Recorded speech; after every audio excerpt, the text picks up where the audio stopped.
Airtel India Esports Talk continues its quest to find best esports athletes. The party has reached Northeast India with the Northeast Esports Summit. 2 new esports titles, Clash of Clans and FreeFire, 4 qualifiers, 1 grand final, prize pool of 3.5 lakh rupees, a golden opportunity to rank up on the national leaderboard of India's best esports athletes. Northeast, are you ready? Qualifier 1 registrations from 14th to 26th October.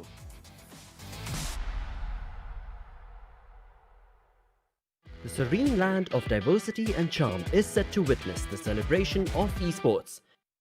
8 states, 1 voice. The Northeast Esports Summit is calling. 2 big titles, Clash of Clans, FreeFire. Compete in 4 online qualifiers to reach the grand finals. Prize pool of 3.5 lakh rupees. Registrations open from 14th October onwards. Hello everyone, and once again welcome to the Northeast Esports Summit, brought to you by the Airtel India Esports through Nodwin Gaming and of course our sponsors Red Bull. My name is Varun Super Johnny John. This is the last qualifier, ladies and gentlemen, for the Northeast Esports Summit. That was the last opportunity for the teams and the players to make a spot for themselves in the finals. My name, I've introduced myself, it is Varun Super Johnny John, but joining me on the desk, ladies and gentlemen, for Clash of Clans, which is going to be the first final happening in a few moments, it is going to be Fixes.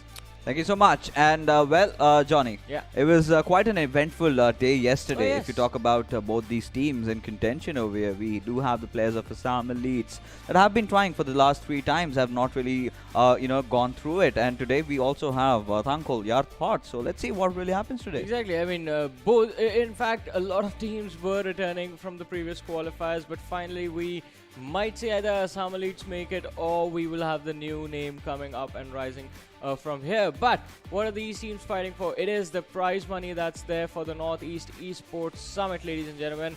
I mean, we are talking about Clash of Clans, so it is 1.3 lakh rupees, where the first position will be taking home 75,000 rupees, second position 25,000, and third and fourth positions will be getting 15,000 each. So just by winning today, you guarantee yourself at least something from that prize pool. Yeah, of course. That is true. That is true. But, talking about yesterday's matches, what we saw, Assam Elites just edged past because it was all about a 2 stars affair. It all came down to who had the highest percentage. But it was a complete different story in the second matchup, where Thankul Yarthot did go for those 4 3 stars. Let's have a look at the brackets as well and see how things went out. I mean, Assam Elites taking on Mizo Future 2040 and then making it to the finals today, and then Thankul Yarthot taking on 4+1 and beating them out and then making it to the finals. I've heard a lot about these matches.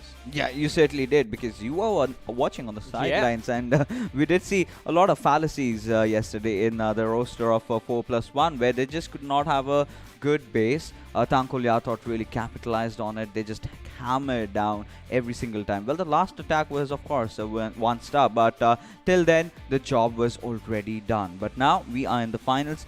We are speaking some serious business, because Assam Elites is definitely not an easy team to beat. Exactly, not an easy team to beat. Have made it to at least the semi-finals of the qualifier twice before. This is going to be the 3rd attempt, and it is pretty incredible the way this team plays. As you mentioned, I mean, yesterday they just edged past Mizo Future, but I feel like Assam Elites, their performance sort of depends on how well their opponents are doing. If their opponents push them really hard, then Assam Elites do really well. If their opponents are going to give them the leeway of just having an easy game and having an easy time, well, they're going to have an easy time as well. But today, it's not going to be an easy matchup, definitely, because these are the finals, the last opportunity, ladies and gentlemen, to qualify for the finals of the Northeast Esports Summit. And I guess with that, it is time to head over to our casters for the action.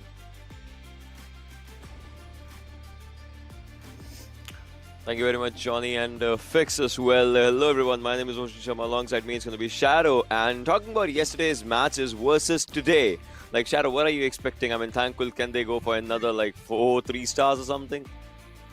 Well, they can, Ocean, because yesterday we saw them going for a overall 100% attacks, except for the last attack, as Yeah. far as I remember. But on the other hand, some elites, they were having a two-star attack, so they are in for a tough competition. They have to go for a 100% attack if the other team performs just like the way they did yesterday. Probably if Thankul, just goes for it again, then obviously till the third attack we'll see like a clear winner if 3-star just comes in, or if some elites just start off with a very good banger and maybe just go for what 3 stars for themselves, then obviously they will be up for a good contestation. We'll have to see what happens in that one once the attacks actually start. But if we're just talking about all the attack strategies again, like which team would you be picking on this one? I mean, talking about the stats, I think Thankul does seem like a pretty promising team.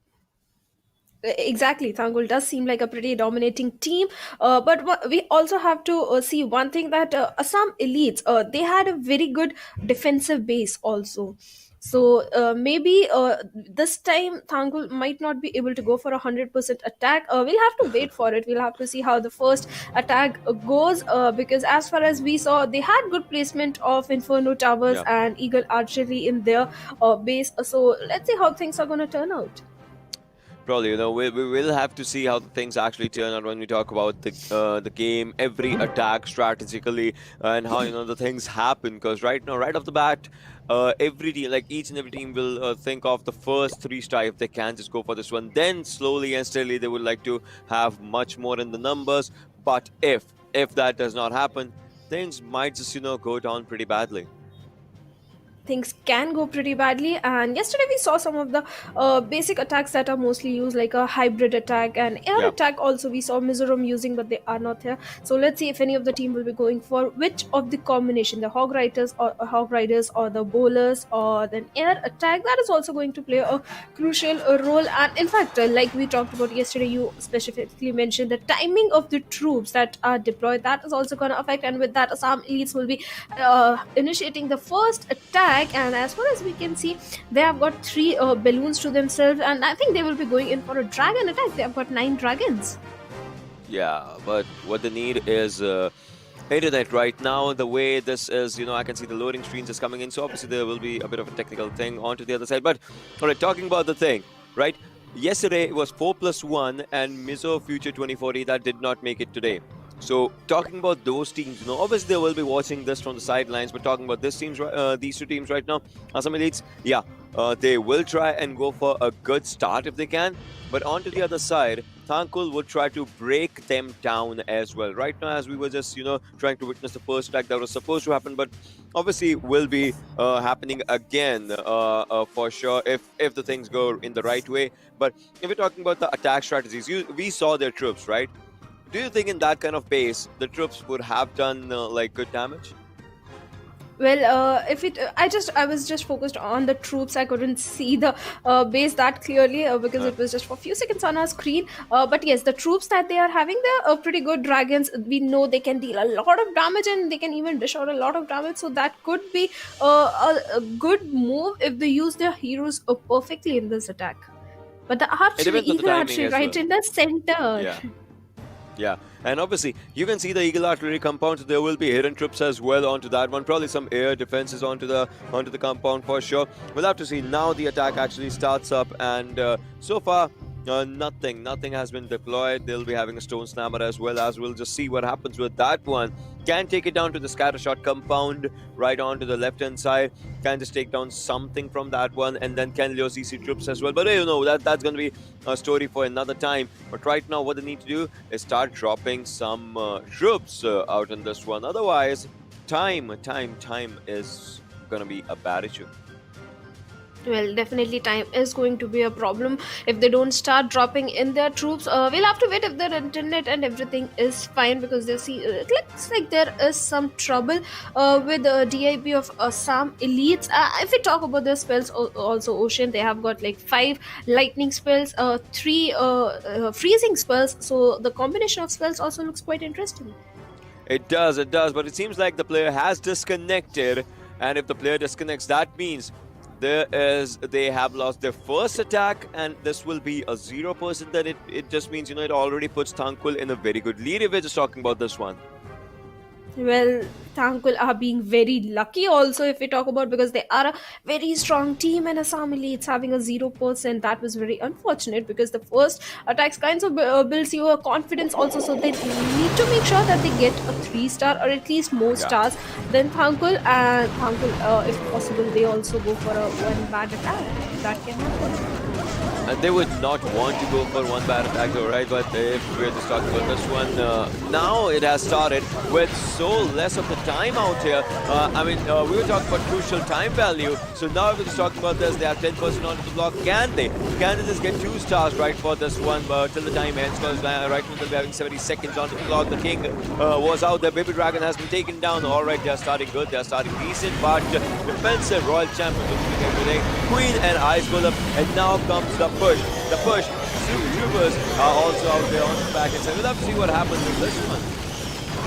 Yes, we'll have to see what happens in this one. With that, dragons have been deployed and a freezing spell is also into the action. I think that the dragons will have much trouble taking that whole compartment out, and the raid spell is already there, and I think they will clear out that compound. Some balloons are also there. Stone Slammer has been deployed, and I think they are starting off pretty good. They can push it to a 2-star, but they have to be careful of the central compartment. Another freezing spell comes into the action, and the dragons will pretty easily clear out that compartment also with the help of balloons, and they are moving towards an extreme compartment. It's totally ignoring the evil artery right into the center, and another freezing spell is coming and into the action. They started off late, but they are doing overall quite high damage, 55% overall damage, and they have cleared out most of the compartments. Even Igor Archie has been taken down.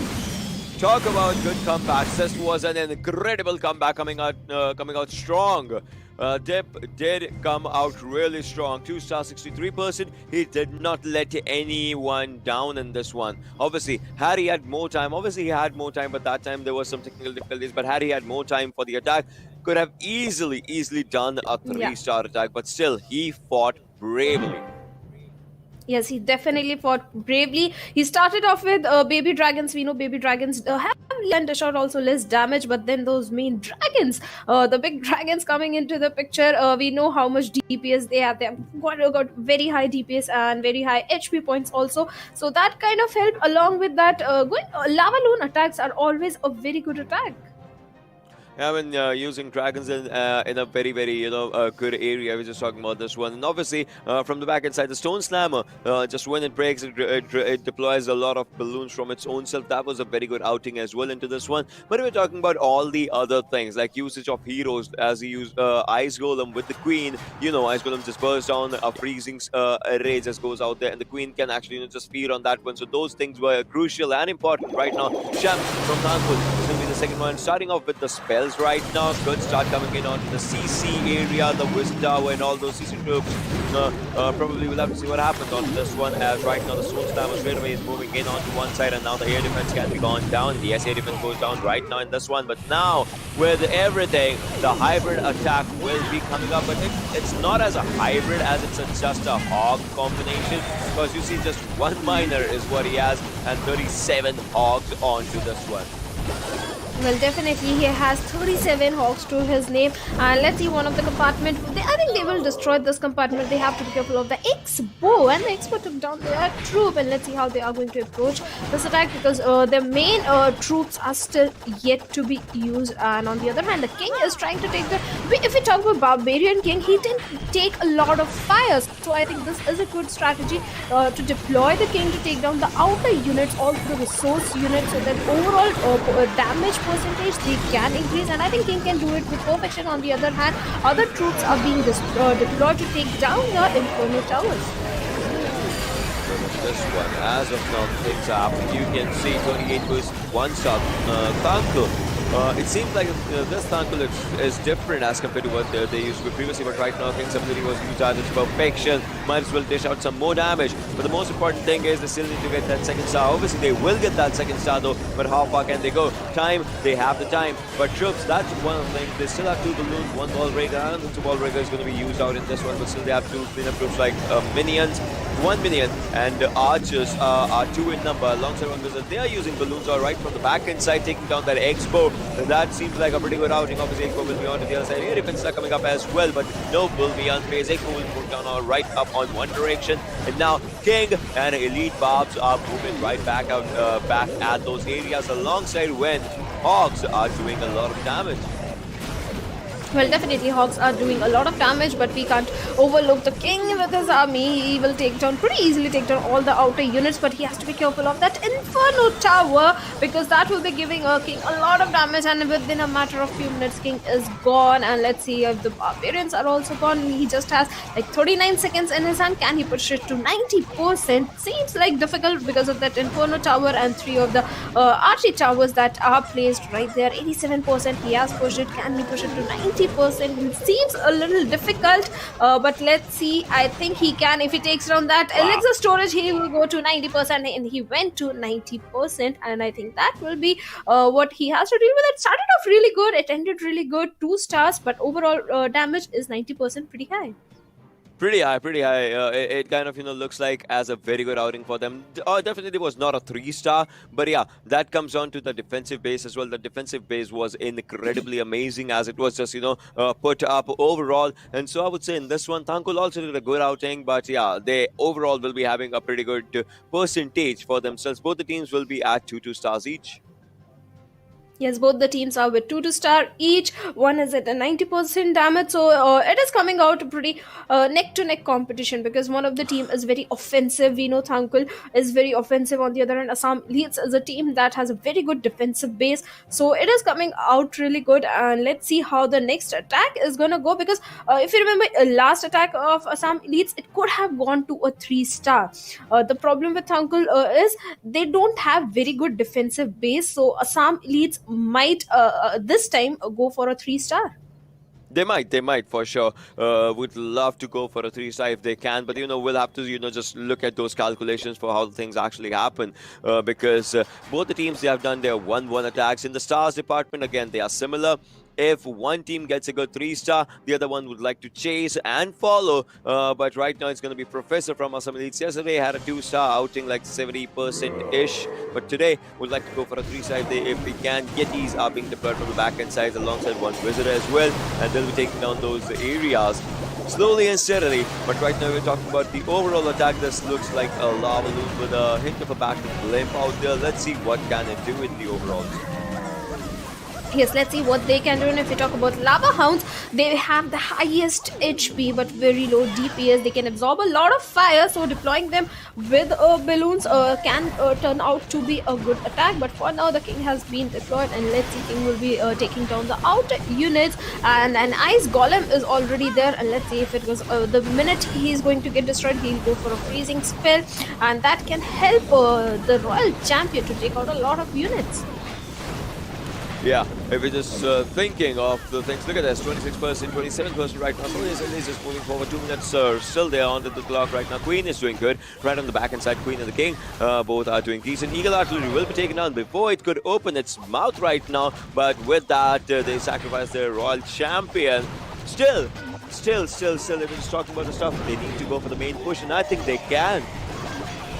They can, and with that, the King has already used his ability. Queen is he is backing the Queen, and that is a perfect combination. I personally, because using King with the Queen is always a very good strategy. With that, the King has gone down, and let's see how much damage can Queen dish out. Can she take that mortar? And that Expo is going to give her a lot of trouble. But with that, the balloons are coming into the action, and the Expo it is focused on the Queen, and within a matter of few seconds, I think balloons can take it down, but they have to be careful of that tower right in the center. Can they take it down? If they manage to take it down, they can easily move towards the next compartment. And with that, Lava Hounds are also coming into the action. They will absorb a lot of fire from anti-air defenses, and almost their air defenses, all of the air defenses have been taken down except for one.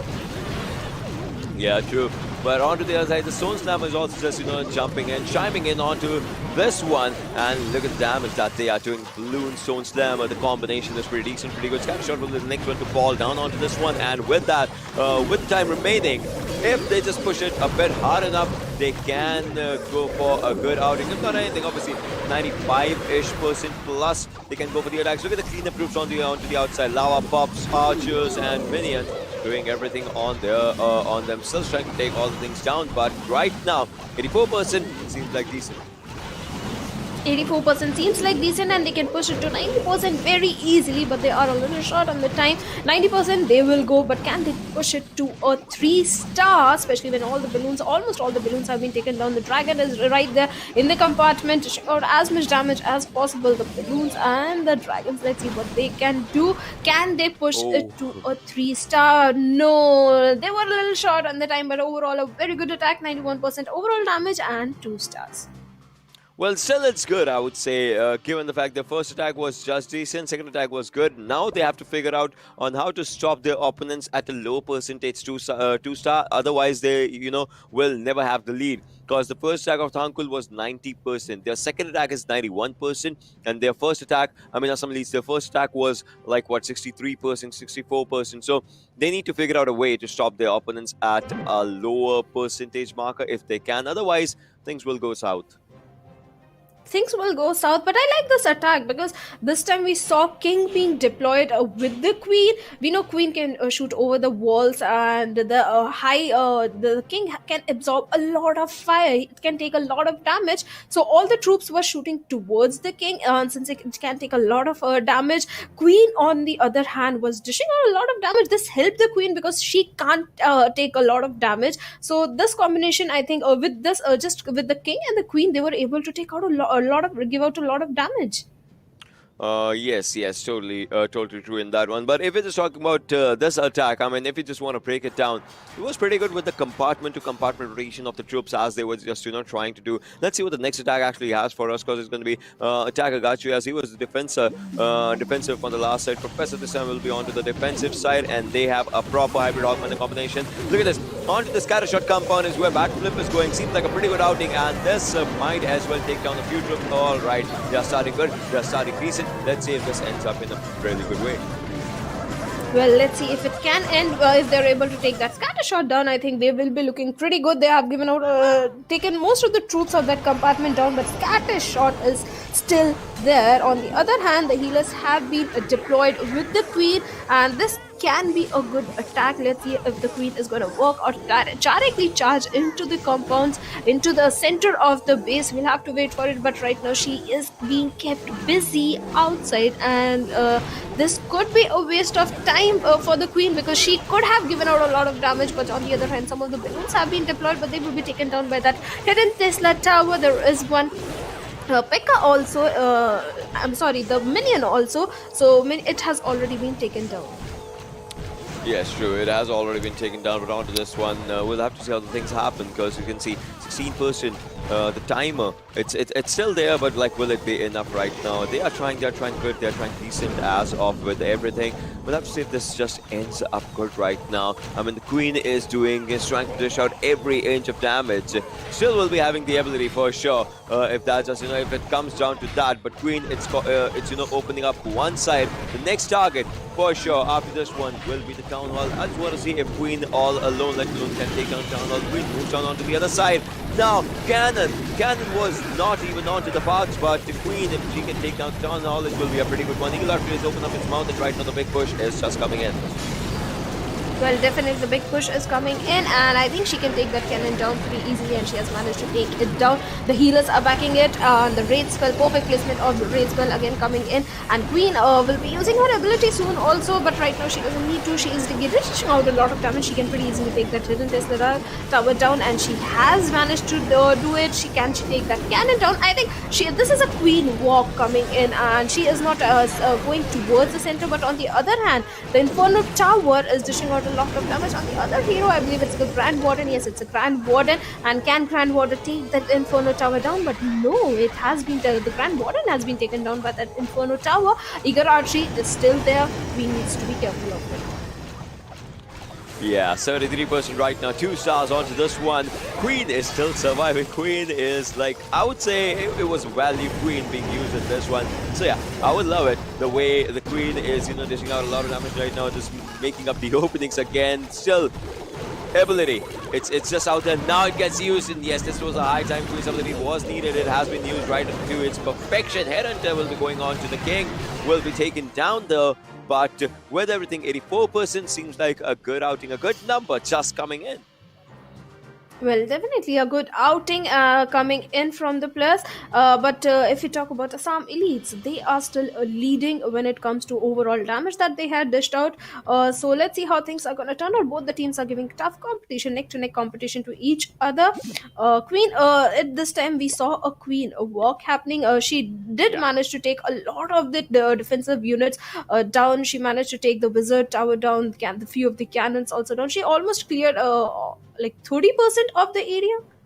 Value, exactly. Value Queen is what it was in this one. Started off from one side, actually went to 3 different directions while she was just, clearing out all the bases, all the areas around the bases. So yeah, it was a pretty good outing by Queen, but still, it's just one thing. We still need to see 100% attack. Like, will it be the next one or will it be some other one? But we still need to see that, because if that happens, the team that does it will probably momentarily put a lot of pressure onto their opponent team. So we are up to chaos. We want chaos in this one. Well, we all want chaos, and let's see if that is gonna happen or not. They have got 4 balloons and 5 healers to themselves, and this is again coming out as a hybrid attack. Let's see how this time it turns out. And most of the players are Ocean, if you are see, they are going for a hybrid attack this time. Exactly. I mean, I would say this is tried, tested, trusted, just like I like to say it. And now Queen will be getting up the support of healers right from the back end side. Seems like a good outing, seems like a decent one. The balloon is moving into the wrong direction. I'm telling you, that balloon is going wrong. It will be shut down even before you could reach that area. And yes, it will be shut down. As of now, the air defense is slowly going down. But look at that Expo. Yeah, the raid spell was needed. Otherwise, the Expo would have tried to shut the Queen down momentarily. Right now, the wall breaker is being moved up forward. A good outing. Seems like it. Yes, it was. Batflip moving on to the direction of Town Hall. Seems like a good outing by Batflip as well, and that's where the Town Hall will go down. Yes, and it will take the Town Hall down or not. We'll have to wait for it. But the CC troop seems to be in a bit of trouble because the tower and the Inferno Tower both are attacking it, but they have managed to take both down. And Queen, look at her placement. She's right there in that compartment. The king is also there, and let's see how things are gonna turn out for them. Overall they have destroyed 23% overall damage, and their hybrids are still there. Yeah, but they have been deployed. They have been deployed right now, with 1 star into the hands of them. Eagle Artillery is trying to do everything, just trying to take down the attack, the push that is coming in onto the back end side. We'll have to see how the things end, because obviously we'll be having 1 heal spell as well. The heal spell was deployed, but there was just a few troops out there, not a lot though. Royal Champion now moves forward. Might as well, if it's needed, the ability can be used by Royal Champion if it's just needed, because Eagle Artillery is focusing on the Royal Champion. Defensive and attacking Royal Champion are just fighting against each other. Need to use the ability. Look at the hidden Teslas that are just coming up. That is an incredible use of hidden Teslas, and that's 156% to 58%. This one, I would say, might not reach 80% or more. I mean, the way the troops are just out there. Royal Champion goes down. It's just last few troops that are just out there. Might even not reach 70%. Yes, it might not even reach 70% because all the heroes have been taken down. I love the placement of those hidden Tesla towers in that Inferno Tower compartment. I think they were the main key factor over that was the main defense of this town, because it took down almost all the heroes, but they have dished out a 62% overall damage with the 2-star. In fact, that was also a very nice move, Ocean. If we talk about the Royal Champion being backed by the Grand Warden, it was able to heal her, and together they both were able to dish out a lot of damage. They reached the center, but then the hidden Tesla towers pretty much easily took them down. Yeah, I mean, they were able to dish out a lot of damage, but it could not just, end up in the best of their ways, as per se. But still, I would say somehow it was a decent outing. Again, they still need 1 3-star if they just need to put up a pressure. But if Thankul does it in this one, they will put up immense pressure right on their opponents. And we know Thankul can do that, but some Elite's bases are kind of complicated. I would say not exactly complicated, but they're kind of difficult to hold as compared to what it was for 4+1 yesterday. So somehow some Elites are giving good fights on defensive sides, and Tankul is trying to take good fights on their defensive sides as well. So it's just a matter of a mental game that's just happening right now. Well, definitely, it's a close competition. Both the teams are having quite good defense, especially some elites. I have to give it to them. They are having a very good defense basis, and with that, Uncle will be attacking again. And this time, if we talk about it, they don't have much troops with themselves. I mean, they do. It's If we're just mostly talking about, yeah. If we're just talking about the kind of base that this is, it just seems like a pretty good one, but these kind of troops outage, I don't know if this will be that much successful, because right now Ice Golems and Witches will be used. Wall Wrecker as well. Yeah, this was supposed to be a suicide push, and that's what it is. A proper death push just coming in right off the bat of the attack. So many Witches, they're going to just falter with the defensive groups, and while the Ice Golems don't take it down right now, it's down to Witches and the heroes what they can do. They still will be having 4 balloons, but I would say balloons would have been needed for the outing. Now defensive CC troops have been lured out. Let's see how it just comes down to everything. it is not looking a good attack ocean, if I can say that, because witches, we have seen them being used very rarely. They are powerful, can bring dead troops back, but they have very low HP. So let's see how this is gonna turn out. They have cleared one of the compartment. 41% damage has been destroyed. 42% 1-star is there. Can they take that Inferno Tower down? That is going to be the question. Most of the heroes have used their ability. Royal Champion, Queen still have their ability intact. It can go down to a 60% overall attack from the looks of it, but let's see if that is going to happen, because the Queen still has a very good health. She still has her ability. Royal Champion has used her ability. A few of the balloons are being deployed since most of the air defenses are down.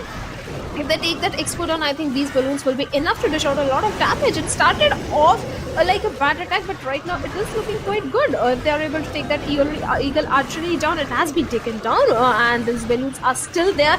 They will dish out a lot of damage. Most of the air defenses are already down. It's just the one Tesla tower, but I think they won't have much trouble taking those 2 Tesla towers also down. The way the push started, the amazing thing was that the Witches were trying to distract the defensive side, while the Ice Golem was trying to freeze them out, obviously by taking themselves down. So that is where, the death push just came in. And after that, the most important thing was the Skeleton Army, the Scar Army that just, gets formed by the Witches. It was doing decent, it was doing pretty good. But onto the other side right now, the Queen is moving up forward. If the Queen charges her ability, it will do a lot. And I wouldn't be surprised if with Queen's ability, they can easily take it down to, 90% plus for them. They still have 30 seconds, and that is a crucial time right now that needs to be used up in this one. Another one goes down with this mortar. If the mortar goes down, then Queen should charge her ability up. If the Queen charges her ability up, it will obviously be a good one. Yes, it is. It is a pretty good one. 90% plus is where they will be going. And with the time remaining, with so much onto the clock right now, they can go for a 95% plus outing. Last Inferno Tower onto the back inside is trying to take up 95% onto this one, and that is where they will be ending up. Yes, with that, they will be ending up, and I didn't predict it will go to a 95% attack, but yes, it's a 95% 2-star attack, and that was a very good combination. If we talk about witches are mostly deployed either with the giants we have seen, that is also a very good combination, but this time, like you said, you pointed out, they went in with the Ice Golem. The Ice Golem were able to freeze the defensive troops, and witches, they are powerful. The only drawback of witches is they can't take a lot of damage, but I think with that, the Ice Golem helped them out, because the way freezing spell was there, they were not able to take any damage. They didn't have to take any damage. It started off really good and it ended up pretty decent for them, I would say. And again, mentally, they will be trying to have a good lead. Next time we'll see, we'll see and calculate where the stars and the damage are right now with everything. Because obviously, damage percentage, it's going to be a tricky affair for both of them. But somehow, somewhere, I would say Tankul is still leading up the chart with everything, if I'm not wrong. And yes, 53.8, 43.2 is where they are. So Awesome Elites, if they still need to win, would have to go for a pretty good outing if they can. Yes, and with that, Earthquake spell has been used, and Royal Champion is trying to clear out some of the troops from the outsides, and she has to be careful of that hidden Tesla towers that are placed perfectly. But I don't think she will have much trouble taking them down, and she has already taken 2 of them down, and rest of the 2 are there, and she has been taking a lot of damage from those Tesla towers. And with that, Royal Champion goes down, and some of the Electro Dragons are being deployed. Electro Dragons are quite slow, but they can give out a lot of damage. So I think that is a good combination along with the balloons, and with that Raid spell is also coming into action, and Grand Warden is backing up those Electro Dragons and balloons. That is a very nice combination, balloons and Grand Warden. That totally is a very nice combination right now. Now, Electro Dragons moving up forward. Will be pushed just a bit back, but that is not going to stop them at any way, shape or form right now. A good, freeze outing has been done out there. Electro Dragons now, they'll be just going up for the air defenses as well. 1 star coming in. Still needs to go for the down hall. That's onto the different direction from them. I mean, it's going to be a matter of seconds if they can, but Kangpon, I just want to see if they can just do the ending of this one in a good one, because right now with the level of troops that they have remaining, might not go past 80%. Well, let's see if they can. With that, Battle Blimp has been deployed, and CC troops will be performing their action, and another spell coming into that apartment. I think they will pretty easily take that down. Cannon will go very soon. There is a Lava Hound. It can take the cannon down very easily.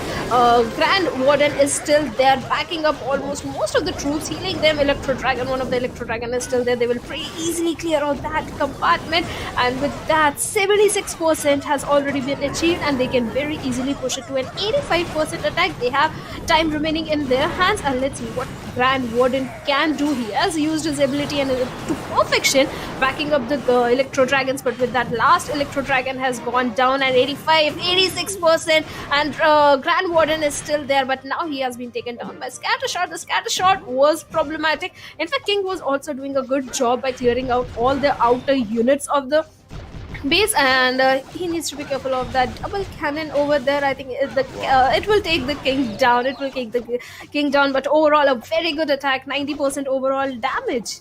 Wow. Well, I thought it might just not go past 80%, but then the way the attack actually just changed its pace, it went good. They want to go for a 91. They're trying to go for a 91%. I mean, with the time remaining, we'll have to see if it can happen. I mean, it seems like a difficult one. Look at that. Yeah, exactly. That zoom is pretty good, because that's where you get a clearer picture. 6 seconds onto the clock. 90 is where they will still be stopping at, but still, Archers, good try. Yes, very good try. A few more seconds in their hands, they would have taken that elixir storage down, and maybe 91%, but 90% is not bad at all. It's a very good attack. In fact, the Grand Warden, his ability was used to perfection. Loons can't take a lot of damage, but Grand Warden was right there with his ability healing them up. Yeah, that's true. Well, we are on to the next one, and this time it's going to be Kare. And let's see if Thankul this time has a retaliation answer, as they are using spells right onto the middle side. They are trying to take the troops down slowly and steadily, and right now onto the back end side, you can see they are using healers right for the Grand Warden. A different strategy coming in, but this one is going to be Yeti Bowler Smash Attack. Let's see if this actually smashes its way to victory. Yes, let's see if they can smash it to victory. But if we talk about Grand Warden and healers, this is also a nice combination, Ocean, because Grand Warden, we know, can dish out damage to a long distance as compared to the Queen, but the only can attack towards a long distance, but overall damage output of Grand Warden is pretty low. On the other hand, Queen is faster, but they are doing a pretty good job with that. They need to be careful of those hidden Tesla towers, and the spell that was deployed towards that Inferno Tower, multi-targeted Inferno Tower, worked in their favor, and now they have pushed into that central compartment. Inferno Tower will be gone, and the Expos are also going to be down. It's just one Eagle Archery they have to be careful of, and one Inferno Tower. If they're able to take it down, they can take Inferno Tower down, but they have to be careful of Eagle Archery. They average out 44% overall damage, and the King, Queen and Royal Champion still have their ability. It is turning out a good attack. It is turning out a decent attack right now, but with the second star into the hands, Can they get the third? It's going to be one of the questions. Like, obviously, the major thing to see here is that they have heroes surviving. But for how long? Royal Champion's ability has been used. Takes down a few defensive buildings as well. And now will be turning up its ways onto different sides. Right now, we'll be going for the tower. The arch tower onto the other side, but if it's talking about Queen still survive. Queen still does good for her own self. And onto the back end side, you can see a few Yetis with the Wizards at their backlines. Well, yes, Yetis are definitely doing a good job, and Queen still had her ability and she used it now, and 87% already given out, 91% they can push it to a 100% attack, especially with the healers backing up Grand Warden, and I think it's a 100% attack for sure because 97% already given out. They still have quite good time in their hands, and 99% is just the last one air defense. Wow. And Grand Warden can take it down very easily, and when that full 100% attack coming in from Thankul. Thankul does it. Finally, Thankul does it. As we just, were talking about which team will do it, which team cannot do it, how is it going to happen. Thankul finally does it. The first 3-star attack coming in, that too from the team that actually had a proper 4 3-star attacks yesterday. And today, they started off good. And this time, I would say they have a good lead overall. Well, they are definitely having a good lead overall. This was quite a good attack also. So let's see Thankul can maintain their lead, or some elites are going to be coming in with a 3-star attack also, because right now both the teams are neck to neck. So anything can happen. Anything can happen. One bad attack from either side can turn the tables for that team. It can, but for Thankul to have a very bad attack, they'll have to have their worst attack right now, because you can see the way the percentage difference is. No matter how bad of an attack they can have, it will still be a good attack. So in order to change the tides, they will have to have a very bad attack, but I don't think so that's happening anytime soon. Now we'll talk about this one again. The similar attack as of the previous one is what Hitesh is using. So let's see if this Yeti Bowler Smash attack can, dish out a lot of information and obviously damage if it just goes down to this one. What is that Goblin doing? Goblin was moving forward, marching forward, took down one gold mine, but right onto the central lines is where the opening has been created. But still, Royal Champion, Grand Warden, talking about Arch, talking about the heroes basically, Arch Queen, heroes basically. Let's see what they can do when all of them are deployed. Yes, let's see what they can do. But for now, the Grand Warden is backed by the healers. Kind of a similar attack. Both the teams are having. On the other hand, the King is trying to take down the outer units as much as possible. 15% have already been achieved, and with that, the balloons and other troops have been already deployed. And can they push into the compartment of that Inferno Tower? That is also going to be one of the questions. But that freezing spell is definitely going to help them, and they can take Inferno Tower down. Or other troops of that, they have entered into the Eagle Archery compound. This is going to be very crucial, because if they are able to take that Inferno Tower and Eagle Archery down, they are going to go in for a very good attack. Freezing spell, perfect placement, and now they can take both the things out very easily. Battle Blimp has been deployed, and the balloons are also there, and let's see, can Battle Blimp push it to the town hall, and it has already done. Now it will be deploying the CC troops. It is turning out as a very good attack, Oshan. Well, there was a tunnel trap that actually took some time from Battle Blimp just, to reach Town Hall, but now it does reach the Town Hall. Hitesh from Assam Elites, I would say he's doing good, he's doing decent right now, he has a lot of time onto his backs, and obviously the bowlers onto the one side are doing decent for their own selves as well. Royal Champion alongside them has his ability intact, can use it in any way, shape or form. Will be using it in this one, yes exactly, he is using it in this one, and again is opening up a good opening for his own self. And now, with the time remaining, I would say Bowler Yeti Smash attack will do another 3-star as it did in the previous one. Well, definitely it will, because they have already achieved 86%. Most of the troops' defenses have been taken down. We still have the healers, we still have the Grand Warden. In fact, Grand Warden and Bowler Yeti Smash attack combination is turning out good for both the teams, and it is for sure definitely going for a 100% attack. It's just a few of the units of the outer units that are left, and they will finish it off so easily. They still have so many troops, and it's a 100% attack. Another attack coming in from Assam Elites, who are giving a tough competition to Thankul. 11 stars, 81.2% will be their overalls, while Thankul has one attack remaining. If they get 2 stars, they need to get more than 81. If they get more than 81.2%, they will win. Currently, they are at 73%. So we'll have to see what happens in the final attack, as it will be starting up right now, as Chilo will be starting up the stuff. And yesterday, we were talking about this, the last attack was 1 star. This time they need something better, and he will be using the same attack as we just talked about it 3 times. This attack was used to its perfection.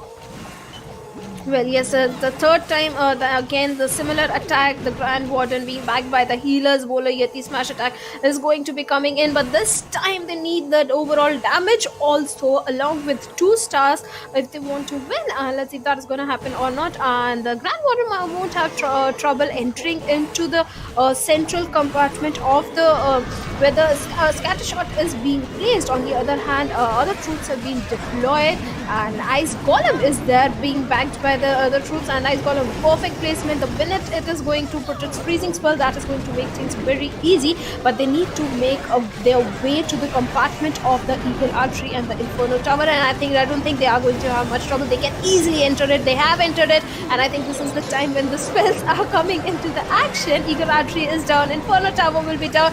They are making their way towards the scatter shot compartment. I think they can take it down also very easily, but there is a hidden Tesla also. Well, obviously they were hidden Teslas and all, but right now look at Battlefield just going in onto the compartment of the Town Hall. Straight ahead, just going onto that one. Can it connect? It does, and it will be doing everything onto its good pass. Will be taking down Town Hall slowly and steadily or not. I mean, Yetis are doing everything, but still, it was not enough. Town Hall still survives, still lives, but still they got 1 star. I mean, can they go for another one? They have already, if not anything, if they get the 2nd star, they will already be winning. But the most important thing for them is to get that 2nd star. Town Hall is still living, still breathing. Queen onto the other side. The ability of the Queen is still intact. Should be using it any moment. Now she does. Now she does use her ability. But again, the main thing is now Town Hall goes down. And with this one, Chilo will be winning. Tankul will be winning for sure. They have 70% almost onto the banks of their attack percentage. Well, definitely they are winning, and we still have Royal Champion, although her HP is low, she will be taken down by that X-Bow, but the other troops will even dish out a lot of damage. They can easily push it to an 80% attack, especially the way healers are backing the bowlers over there, and bowlers will take all the resources, all the outer units down, but they have to be careful of that archery tower that is there, because they can take the bowlers down, and they are pretty much doing it, although healers are backing up, but healers can't survive air attack for a very long. The minute they come in the range of that archery tower, healers will be gone. Most of the bowlers are already gone, but overall very good attack, 81%, 2 star. They are still dishing out a lot of damage, and they are definitely winning. 82% right now. We'll try to make it 83, but you know the time is not in their favor. Can they? No. Last bowl was bold. It did not touch the laboratory. So if you're just talking about this 82%, sounds like a very, very decent outing. And with this one, obviously, Thankul will be looking really happy in the overalls for themselves, because 90.2 is where they are. Well, yes, Thankul are at 90.2% overall damage. If you talk about the star, both are having 11 stars, so it came down to the damage that was given out. I think Assam Elites, the very first match when one of their player was having internet issue, got disconnected, and he had just 63% damage. That could have turned out to be 100% attack ocean, because the way it was going, they were just shot on the timing. I think that was the attack that kind of created problem for Assam Elites. Yeah, that attack did actually create a lot of problem for some elites, because that was incredible. But you know, what's more incredible is the discussion of this one. Let's see what our hosts and analysts have to say about these attacks and all the strategies. So over to you guys. Well, that was quite an interesting one, wasn't it, Fixes? I mean, one attack being missed earlier on, and that resulted in just like a complete breakdown of Assam Elites. I mean, that is this is classic Assam Elites. Whatever they do, Yeah. I was surprised they did pull off a 3-star though. But you know, in the past we have been privy to this, right? We have seen them. They kind of tend to miss that one attack, and that always has been the cause of Here's their the defeat. unfortunate part. It wasn't even their fault. I mean, let's have a Yeah. look at the bracket right now, ladies and gentlemen, the updated brackets, and we're going to see that, well, congratulations to Thankol Yarthot, who are going to be, well, a last participant in the finals Right. for the Northeast Esports Summit, and, well, they're going to be joining the other three teams. Yeah, certainly. And now the competition from here for Thankul Yathot increases tenfold. Yeah. Because if you take a look at the previous teams that have really qualified, there are very, very capable teams. And now it was a edging victory, I must say, for Thankul Yathot. But I don't not know what really holds for them in the future. Let's just wish them all the best. Talking about the future fixes, I mean, we have all our participants for the finals of the Northeast Esports Summit finals and the playoffs of the finals. Now it's time for us to head into FreeFire. But before we find out the finalists for the FreeFire segment, we're going to take a very short break. So you guys stay tuned and keep watching. We'll be right back.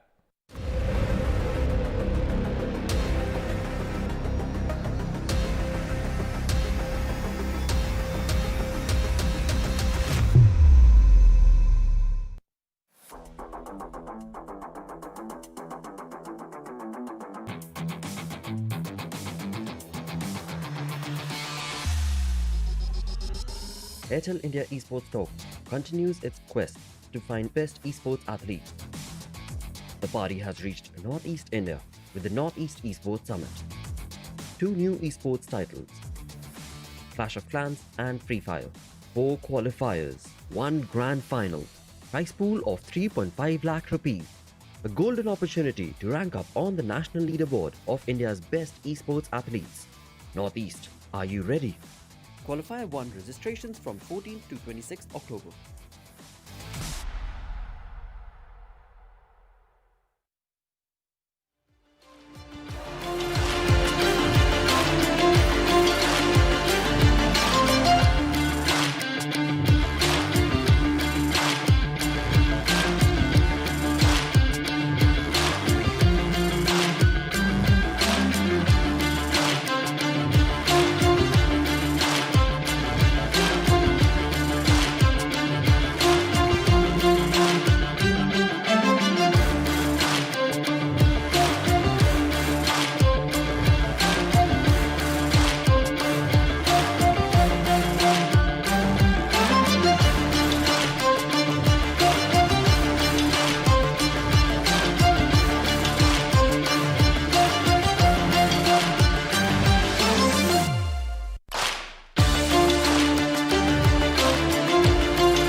everyone, once again, welcome back to the Northeast Esports Summit, brought to you by Nodwin Gaming, Airtel India Esports Store, and of course, Red Bull. My name is Warren Super Johnny John, joined by Fixes, and now it's time for us to step into the action, into the wonderlands of FreeFire.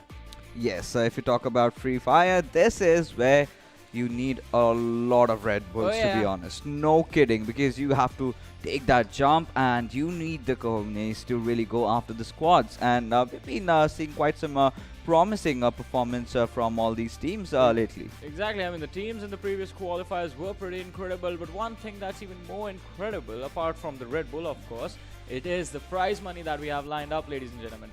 And it is 2.2 lakh rupees for Free Fire. First position from the finals will be taking home with them 75,000 rupees. Second position 35,000. Third position 25,000 rupees. And the prize money is going to keep on dropping. But if you guarantee yourself a spot in those finals, you will be walking away with at least some part of the prize money. I mean, 10 to 12 position, they get 5,000 rupees as well. Right. So you got to watch out for that. And this is the last opportunity, the last day for us as well. We're going to find out the last 3 names that are going to be moving forward from you. And how do you do that? You earn points in the matches that you play today. And with that, let's have a look at the point distribution system as well. It is quite interesting. Well, it's pretty standard. We've seen this for quite some time. The winner getting 20 points, whoever gets the booyah. But what really stands out from the other battle royales is that you are going to get 2 kill points for every single kill. So it's completely kill oriented. You need to go for those kills. You need to get them as soon as possible. Create enough room for you in those final circles. And yeah, grab that booyah. Get yourself a Red Bull. Get another booyah. Easy peasy. Exactly. I mean, like, listen to this. That's such a nice sound. I mean, we're going to enjoy our Red Bulls, but we're going to also enjoy looking at the teams that are going to play. And well, I mean, we've had a lot of interesting teams show up to the previous qualifiers, but this one is also going to be pretty intense. If I take a look, quite a lot of, similar names have really come up. Assam Rhinos, then, PewDiePie. I mean, if he is actually the PewDiePie, we would all lose our minds. That's definitely not PewDiePie. But, I mean, let's talk about returning names, right? Kasi FF is a returning name from the previous qualifiers along with Gods of Assam. So, 2 returning names. Everyone else is a fresh face. And last chance for these teams to qualify. Once again, ladies and gentlemen, these are the last qualifiers. From here, 3 teams will be moving forward to the playoffs. So last opportunity, you have to give it everything that you have. You certainly have to give your 100%. And if you talk about all these teams, right? So like you mentioned, a few teams have made that comeback in. It's a last-ditch effort to try and qualify for the finals. Lately in Bermuda, we'll have to really see how they take their fights. So Bermuda is a pretty common map. Everyone is very well versed with the terrains, with the topography of the map. But today, before that, we have to take a look at the schedule. Exactly, and the reason Fixes says that you need to be really, really precise and do really well on Bermuda is because, like always, we have 3 Bermudas happening today as well, and only 2 Purgatory. So even if you mess up on Purgatory, you're just messing up on 2 maps, and 3 out of 5 is gonna help you convert into a top 3 finish. But I mean, this is the schedule. So starting off with Bermuda, then Purgatory, Bermuda, Purgatory, and then ending off with Bermuda. 5 matches are going to be played by the lads that are present, and well, only 3 will move forward. We always like, I mean, the common saying is only 1 will move forward, but no, 3 teams will qualify. Yeah, of course. 3 teams are going to qualify when the finals really start, because every single time we see the 4 team that really misses out, it's barely on just 1 or 2 points. So that has been happening since the past 3 qualifiers, and today you just have to be there, or else you're just going home. Yes, I mean, you have to be there, and people who are already there, I mean, prepping up the plane for Bermuda are casters, ladies and gentlemen. So let's head over there and see what they have for us. Thank you very much, Johnny and Fixes. Was actually, checking on those Red Bull cans for sure, and he makes me jealous though somehow. But well, me, Ocean Sharma, and alongside Bhavna, we are back out in this one. So Free Fire. Bhavna, what are your thoughts on the matches that are supposed to be happening? Because we saw a few teams previous week as well, and a few teams before that. So, like, what are your thoughts on those teams? Well, if we talk about last week, there was a team tension who got Booyah.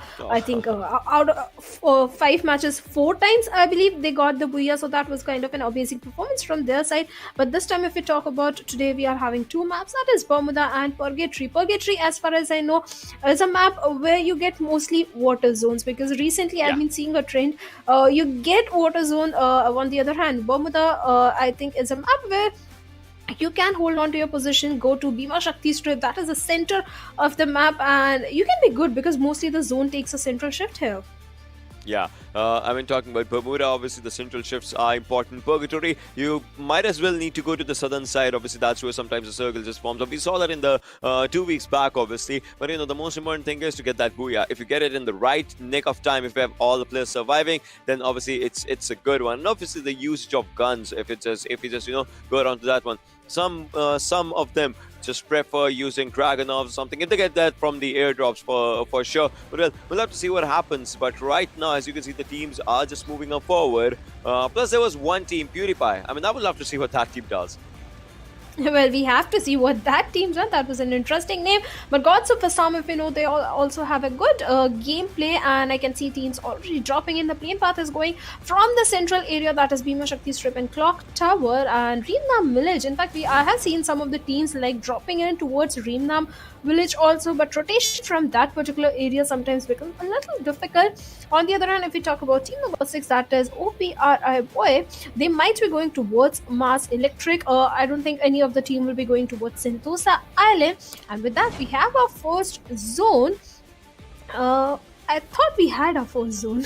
It will be there. It will be there for sure. Obviously, in less than a few seconds, we will be seeing that for sure. But look at, just like you were talking about Bhima Shakti Strip, right? Look at the cluster of teams that's just forming out there. And alongside Peak as well. I mean, we might just see a few contestations really, really, really soon.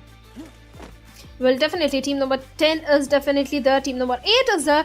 And both the teams, if we talk about it, they are in a split situation. On the other hand, look at the position of the players of team 10. That is Maram Guys, if I'm not wrong. They have a good... I'm sorry, King's God. King's God is the team. And they have the height advantage. They can easily spot out the players of team FF. Also, let's see how things are going to turn out. For now, they have to be very careful because Forearms and Honey Design are the two men, and the players of FF are out in the open area. This was their opportunity to take shots on them. This was indeed the opportunity. But on to this one, look at this. I would say team number 8 is in a bit of trouble right now. Hydra has formed up its own cover. Game attack right onto the back end side. But look at this, what Kings is doing. Kings might just take a 1v1 fight against Game attack and might as well take one down. Right now, the players are trying. They are trying good. They are trying decent. The grenades are being thrown up from one side to the other. Hydra again low on HP. They are sandwiched by just one team, and this does not look good for them. Hydra might be the first one to go down. I mean, this HP is low. Fluffy onto the other side, gets onto the first blood. Well, definitely Fluffy gets the first blood, and let's see how things are gonna turn out for them. They are starting good, and Team PewDiePie is starting really good. If we talk about him, that another team which is in close vicinity is going to the plus of team number 5. Let's see how that is gonna turn out. For now, PewDiePie is not in any immediate danger. There are some small compounds, they can loot it. They are at a good position also overall.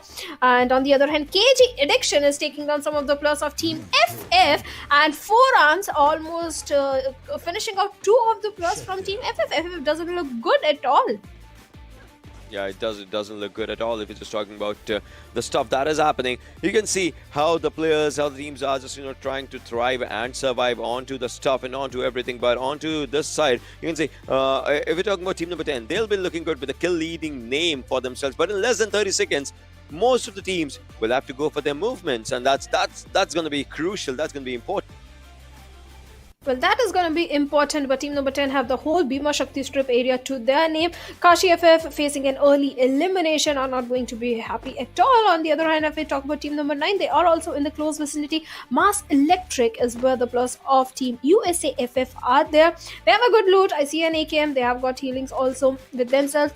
So they have a good loot, but they are, maybe we have to look at the zone, that how far away they are from the safe zone area, because they need to be making their rotation. Mars Electric, as we know, is an extreme drop towards an edge of the island. So if they have to make early rotation, because in Free Fire the amount of time you are in the open area, you can get easily spotted out because there is not much foliage to protect you. Even if you go prone, you can make use of the glue walls, but the timing of glue walls is also going to be crucial, because sometimes a little late and the enemy can Yeah. shoot you down very easily.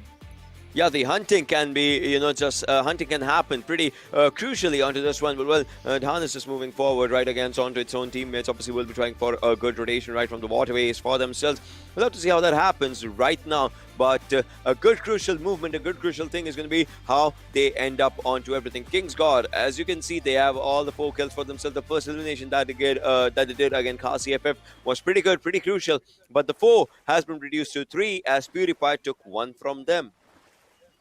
Well, definitely, PewDiePie took one of their player, and they are 1 kill strong. King's God is 4 kill strong, and we see the perfect use of VSS from Honey Design as he knocks down one of the player, gets the confirmation also, and 1 more kill is coming into their name. They have the height advantage, and on the other hand, the players of team number 3 need to be very careful because they are out in the open area, and those VSS shots can be very deadly for them. They can be pretty deadly. But look at this. Forearms has spotted up a few players and will be going for the confirmation. Obviously out in this one. I mean, this team again is looking incredible. Maybe Kings will be the Kings out here. Will be taking up the booyah for themselves. And another one. Forearms is deadly. Well, 4 is definitely deadly, having 4 kills just the starting of the game itself, and maybe he's going in for more kills also. On the other hand, Honey Design, I believe, was down. He has been given a revive. He need to heal up really fast on his HP. On the other hand, the players of team number 3 are not looking good at all. They lost 2 of their players. They are holding on to a tower, and KG Addiction is shooting in their direction, and the players are already a little low on HP. So let's see how things are going to turn out for this team, because any minute the players of Team KG, King's God, will be rushing in towards them. Addiction is going for a good rotation towards them, and he has used his ability also. Yeah, he has. But on to this one. Now the most important thing is Kings. All right, again, they are just trying to take the players down and down and down, and now they are onto the hunt. I mean, you can see Hutnell is just out here, but he will be taken down easily the way they are just moving up forward. I think this will be a bad outing for Team 3 as they get eliminated. And another elimination coming in from Kings. Well, King's God have eliminated 2 of the squads. They are looking 8 kills strong. They are looking very strong, and even they have a good positioning also. But holding on to the tower, Ocean, I believe, is kind of risky, especially when there are so many hills around you. Because I have seen players being sniped, or sometimes even one time I witnessed the whole squad went down through a single grenade also. Yeah. So that they also has to be careful of. Yeah, that's totally true. But out here, just like you said, you saw the players. The players, yeah, they get sniped. It all comes down to how you're using maybe your AWM or maybe Kar 98, because those are 2 incredible guns out here, dishing out a damage of 90 each. And if you're just talking about Dragonov as well, I mean, that's my personal favorite if we go for the gun department. So probably we might see some of them just, showcasing themselves out here. Well, they will definitely be trying to showcasing themselves. And if you talk about the players of Team 4 Star, they are outside of the safe zone at Sentosa Island. This is the time that they need to be making their rotations, otherwise they will be in a lot of trouble. On the other hand, the danger zone is there, but none of the player was out there in the open area, so no damage done at all. On the other hand, the team number 1, if you talk about, they have the height advantage. In front of them is going to be 3 squads, and Peak is one of another highly contested place that teams tend to hold on to, Ocean, and that is exactly what we are seeing happening over here. 4 squads are there, and they might be fighting up against each other. Team number 6, I believe, is outnumbered. Yeah, they are outnumbered. And talking about the guns, just like you were going for the discussions, I would just point out a few things. Some players tend to use CG15 a lot in this one, as if they find up a good gun. Right now, you can see Scar in the hands of Fluffy, and obviously it seems like a pretty decent gun if you just want to go for the outing. But if you are not using it up to the perfection, things might as well just go down. Because talking about Scar, obviously will be doing up a good damage, 53 per hit as it may, but rate of fire kind of just gives it away. Well, yes, rate of fire kinds of lag for the Scar, and with that, I believe one more squad just got eliminated, and now we are down to 9 teams, 36 plus alive, and the players of PewDiePie. Let's see if they know that there is a squad, RE squad, right in front of them in the compound, because the way Fluffy is moving, if he rushes directly into that area, he will be a dead man very soon. And let's see how things are going to turn out. I believe they have an idea that there is a squad, but no, I don't think they know that there is a team. I mean, as of now, probably not. We'll have to see how the things just end up for them as they are just trying to move away again, up forward into the situations. 36 alive, 9 teams surviving. I mean, when we started, the game kind of started slow, but right now it's picking up its pace into the best of the ways if we just have to talk about this. Yes, definitely. And if we talk about Kota Tour area, mostly teams dropping in towards Cape Town. In fact, Cape Town is one of the best areas if we talk about the loot. You get one of the best loot, and then teams try rotating towards the Kota Tour, and that is exactly what is happening. And if we talk about the zone has taken a central shift. So Bhima Shakti and Peak are going to be contested. I can already see a lot of traffic around the Peak area. There are 4-5 squads. Two of the squads are also rotating from the southern side. From also will be contesting for Peak area. On the other hand, team number 10 and team number 12, if we talk about them, they are looking at a very good safe position at the Bhima Shakti area. Yeah, that's true. That's true. They are looking at a good position for themselves. But, we'll have to see if this just ends down good for them or not right now. But all the teams that are onto the peak side, they think they are safe right now. But if the fights converge onto this one, things might as well just change very quickly. They have to move up forward, and that's one thing that they are just trying to do from one direction to the other. But peak, I mean, talking about this area, you can have a good top contestation for yourself, but if you cannot hold that area, just look at team number 7. They are trying to take up a good fight against team number 11, and they will try and take the players down. Raj is doing incredible, going for the confirmation as well. Well, yes, he will be going in for that confirmation of Mafia and his teammates also. But now team number 7 is the one who is in trouble, because one of the player, I believe Dikesh, has been taken down by the plus of team number 1. Let's see how things are going to turn out. One of the player comes out in the open area. That is going to be Ricky, and let's see what Ricky can do. He is in the compound. He's in very close vicinity to the enemy, but they have to be careful of team number 6 also. Assam Rhino is at a tricky spot. Yeah, he is a tricky spot in this one. But still, we'll have to see how the things, just end up slowly and steadily as the players are moving forward. Another airdrop just coming out here. We'll be having a pretty good sniper if you just want to go for this. Obviously, just like we were talking about the snipers and all, you can use it. Gardner onto the other side, trying to spot up a few players. He will be getting shot at from the back end side, so he needs to get up in the cover, in a good cover for his own self. But 4 arms. Is there any stopping to this player? Well, he is not stopping. He is in the kill feed again and again, as we can see. On the other hand, another teams are also taking fight. I believe it's a Dikesh who is taking down some of the players. So let's see how things are going to turn out for now. King's God is looking very strong right now because of the 8 kills that they have. But King KZ has lost lots of his HP. And let's see, 4 arms. Can he take one of the player down? And he does manage to take one of the player down. There are perfect placements of the glue wall also in team number 9. I believe Immortal is the last solo player remaining. Can he clutch it out? But no, it is not going to be that easy, because already on a very low HP, and he has been taken down by 4 arms. And with the third squad vibe, King's God having 12 kills to their name and looking very good. And I think 4 arms had a triple kill in the situation. Yeah, 4 arms had a triple kill in this situation. Already their teammates, as we were just talking about, one of the teammates already had a quadra kill for them own self. 4 arms is acing each and every fight. Right now, they left up a drop behind them. The drop had a ghillie bush as well. If someone just wanted it, they could have just taken it right in the nick of the time. Bag level 2, they just want it, they can take it. But onto the southern side of Peak is where the drop, the circle is going up for. Let's see if someone just goes for it. And about this team, if you're just talking about this team, they are perfecting all the fights. Like, they have had 3 squads engagements, and they have already had 3 squad wipes. Well, they are definitely having three squad vibes and they are looking very strong. But team number 6 seems to be in a bit of trouble because team number 1 is rushing towards them. Team number 2 is already there. And let's see, Ari Action, along with his teammate, are trying to disengage from this fight. On the other hand, God, Nayan is shooting away in the direction of the squads of BYN. Ban is in the open area. This seems trouble for him, but he makes it to the safe area, to the compound area safely. BYN Sane is also moving in the open area. This was the opportunity for the players of Team God to shoot in the direction and take down some of the players, but somehow they have let them be into the safe area, and now all the 4 players are still surviving. On the other hand, the players of team number 11, CG squad, are taking a lot of zone damage. They are taking a lot of zone damage for themselves, but they're on to this one.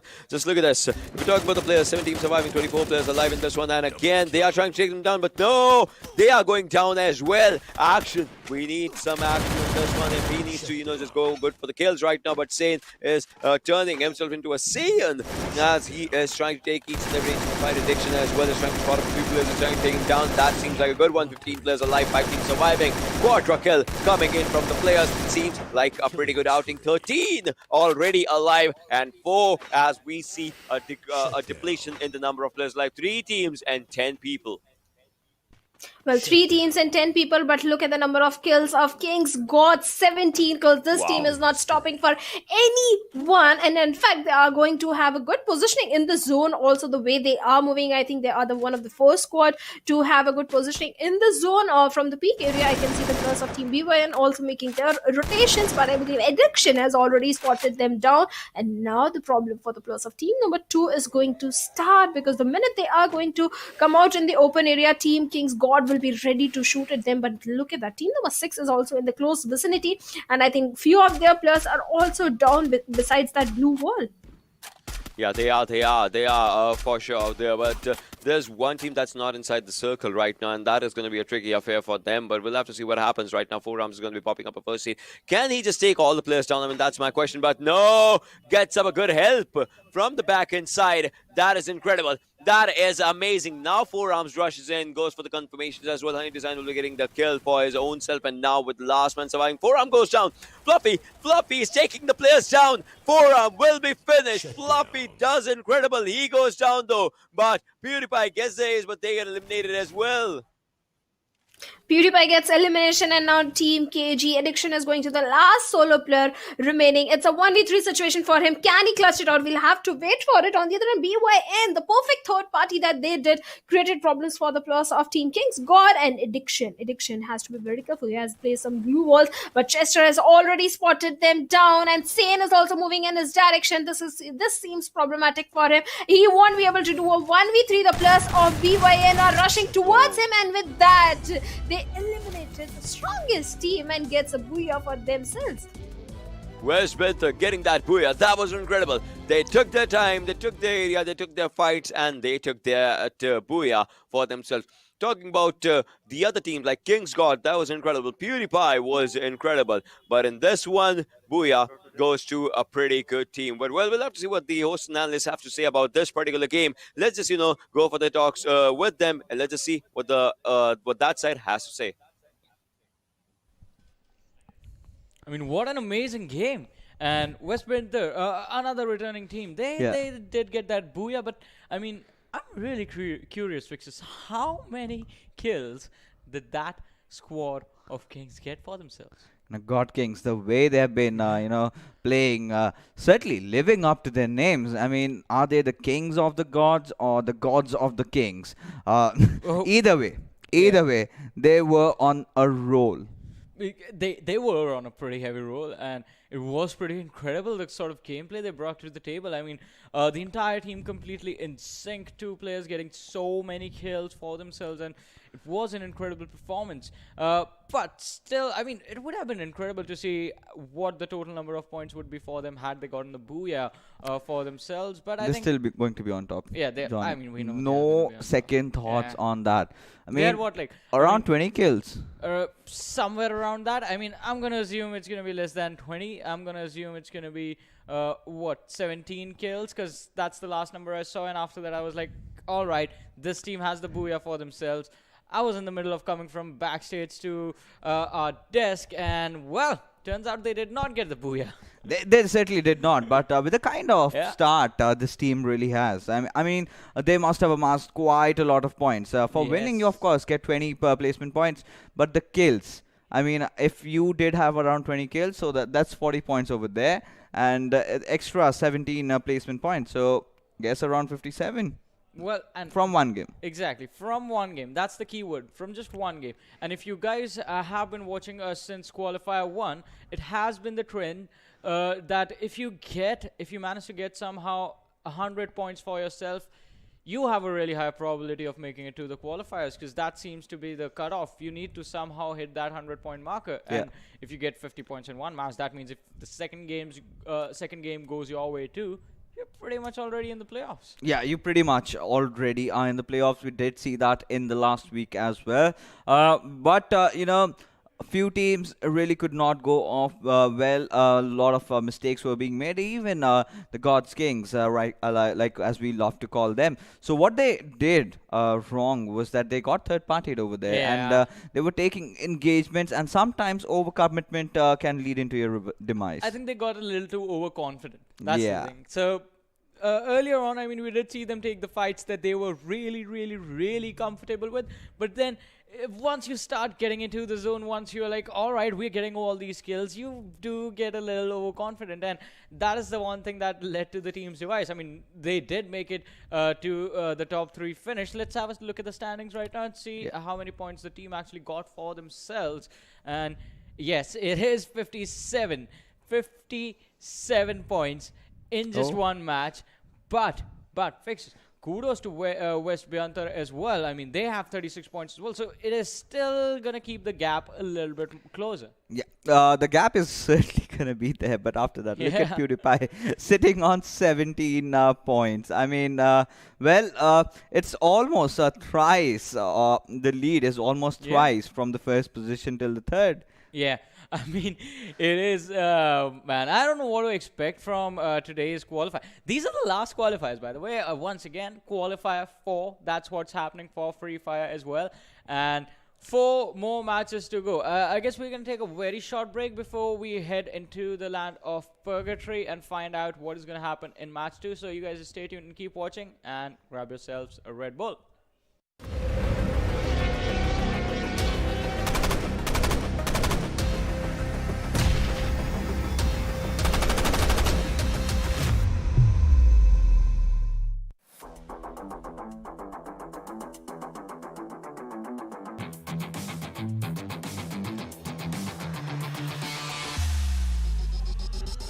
Airtel India Esports Talk continues its quest to find best esports athletes. The party has reached Northeast India with the Northeast Esports Summit. 2 new esports titles, Clash of Clans and FreeFire, 4 qualifiers, 1 grand final, prize pool of 3.5 lakh rupees, a golden opportunity to rank up on the national leaderboard of India's best esports athletes. Northeast, are you ready? Qualifier 1 registrations from 14th to 26th October.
welcome back to Northeast Esports Summit. This is going to be FreeFire's second game as we are just progressing. My name is Ocean Sharma. Alongside me is going to be Shadow. So, previous Booyah was incredible, Shadow. Like, what are your expectations from Purgatory?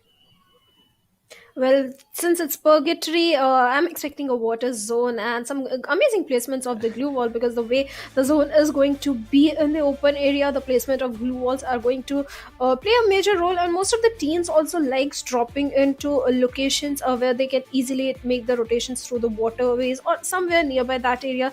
They don't have to go for the longer rotations. And let's see how things are going to turn out, because last match, the team that was dominating failed to get a booyah. I mean, yeah, so that's the thing, right? We're talking about good games. We're talking about how they are, just trying to go for the fights. They started off good, but in the leaderboard, still they are at the top, right? They have a good difference as compared to the second team, the one that actually got a booyah in the previous one. So I would love to see where it just takes them down in the overalls and whatnot. Once we'll be moving slowly and steadily to the end of the day. But right now, if we're talking about Forearms and his performance individually, that guy was impressive. He was impressive, and not just him, his whole team was quite impressive. Honey Design was also one of the players that stood out, and let's see how they perform in this particular map. But if we talk about the plane path, it is going from Basilia area, one of the central area, and one of the area which offers a very good loot. Yeah, it actually offers a very quick and very good loot, and then the movement. We'll have to see where the players, just go and do with everything. But right now, as you can see, the players slowly and steadily, they are just dropping down. And with the drops, with them dropping down, the most important thing that will become is, can they or can they not contest the initial fights that are supposed to be happening anytime soon? Because obviously, you can find up a good area, but if you cannot make up a good fight, you might just go down early.